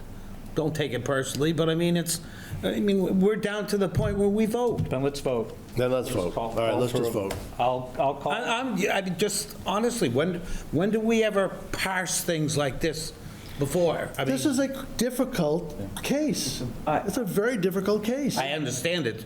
I've been thinking about this since, every time I drive by there, I think about this. I mean, I'm sorry, it might be too simple to you, but in my mind, this place belongs on Main Street. I mean, and that's how I feel. I think we're encroaching on the residential neighborhood as it is. I think it's overburdened. And then there's more to come. This Mr. Cod is just I mean, look at that 1 month, those 2 monstrosities down there. That's what they got planned for Main Street. But we are not a policy-making board. I- We simply have bylaws in which to Oh, make I know, decisions. there's nothing but I mean, you have to consider everything. I mean, Well, let's just vote. Let's just vote, then. Just I'll vote. make a motion again. I'll make a motion to approve. Is there a second? A motion to approve? The application that's before us this evening. I second that. We have a motion and a second. Time for a vote. All those in favor? Aye. And all those opposed? no. All right. It's denied. All right, so now, where that's a denial, you need to produce findings Yeah. to back up your denial. So for the presumptively, the 2 individuals who are opposed, you have to produce findings so that the decision reflects the denial, Okay. The second? the second. Okay. I do not feel that the fancy lights around the stop signs, the crosswalks, the 7 items or whatever they were, exact amount, I'm not positive of, Traffic mitigation. traffic mitigation procedures that they are using. Are going to amount to any increase in safety, I've driven. balanced with Yeah. this application at that location. I mean, it's pretty much that simple in my mind. I think it's too much on an already overburdened area. Sorry if people disagree with me, Driven up but there that's your vote. 100 That's times, okay. and sit there at those lights, and I just can't do it. Anything else? All it is for me is the safety and the Simple traffic. safety. Yeah. No, I don't 21E feel, bothered me, but, that's gone by the wayside. I'm still shocked no one asked about that. Me too.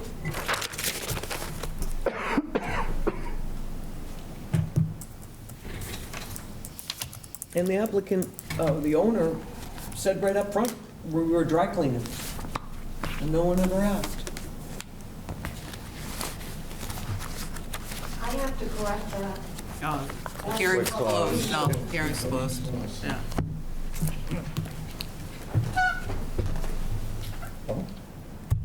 So we're good? All right. Anything else? Want anything else in the document? no, I mean, general safety, I don't, with the improvements, I don't think it improves at all. I think it exacerbates an already tentative situation. Let's move on. Minutes, are we doing them? February 26, it was very brief. Oh, yeah. Very brief. That was a snowstorm because night. nothing happened, so. Motion to approve the minutes of February 26th. And I'll second. Everyone's read them, we're all set on that? Yes. All those in favor? Aye. Opposed, none. Board discussion. Jim is eating, he's happy. Not if he's watching this. Not if he's gonna eat. Any other discussion? Yeah. All right. Board updates. Don't think so. We have next Thursday off? Yes. Correct. Zoning administrator updates. I think you've had enough of me for tonight. You did well tonight, though. I appreciate it. Been here long enough, so- Actually, you totally helped. I had questions for you, and you did great answering them for me. Future agenda items. We're all set. Yeah. All right, Mark? Motion to adjourn, Madam Chair. Second? We have a motion and a second. All those in favor? Aye. Our next meeting is March 26th at 6. Good night. 26th. 26th at 6. Did I say it right? Yes. Well, so I am going to...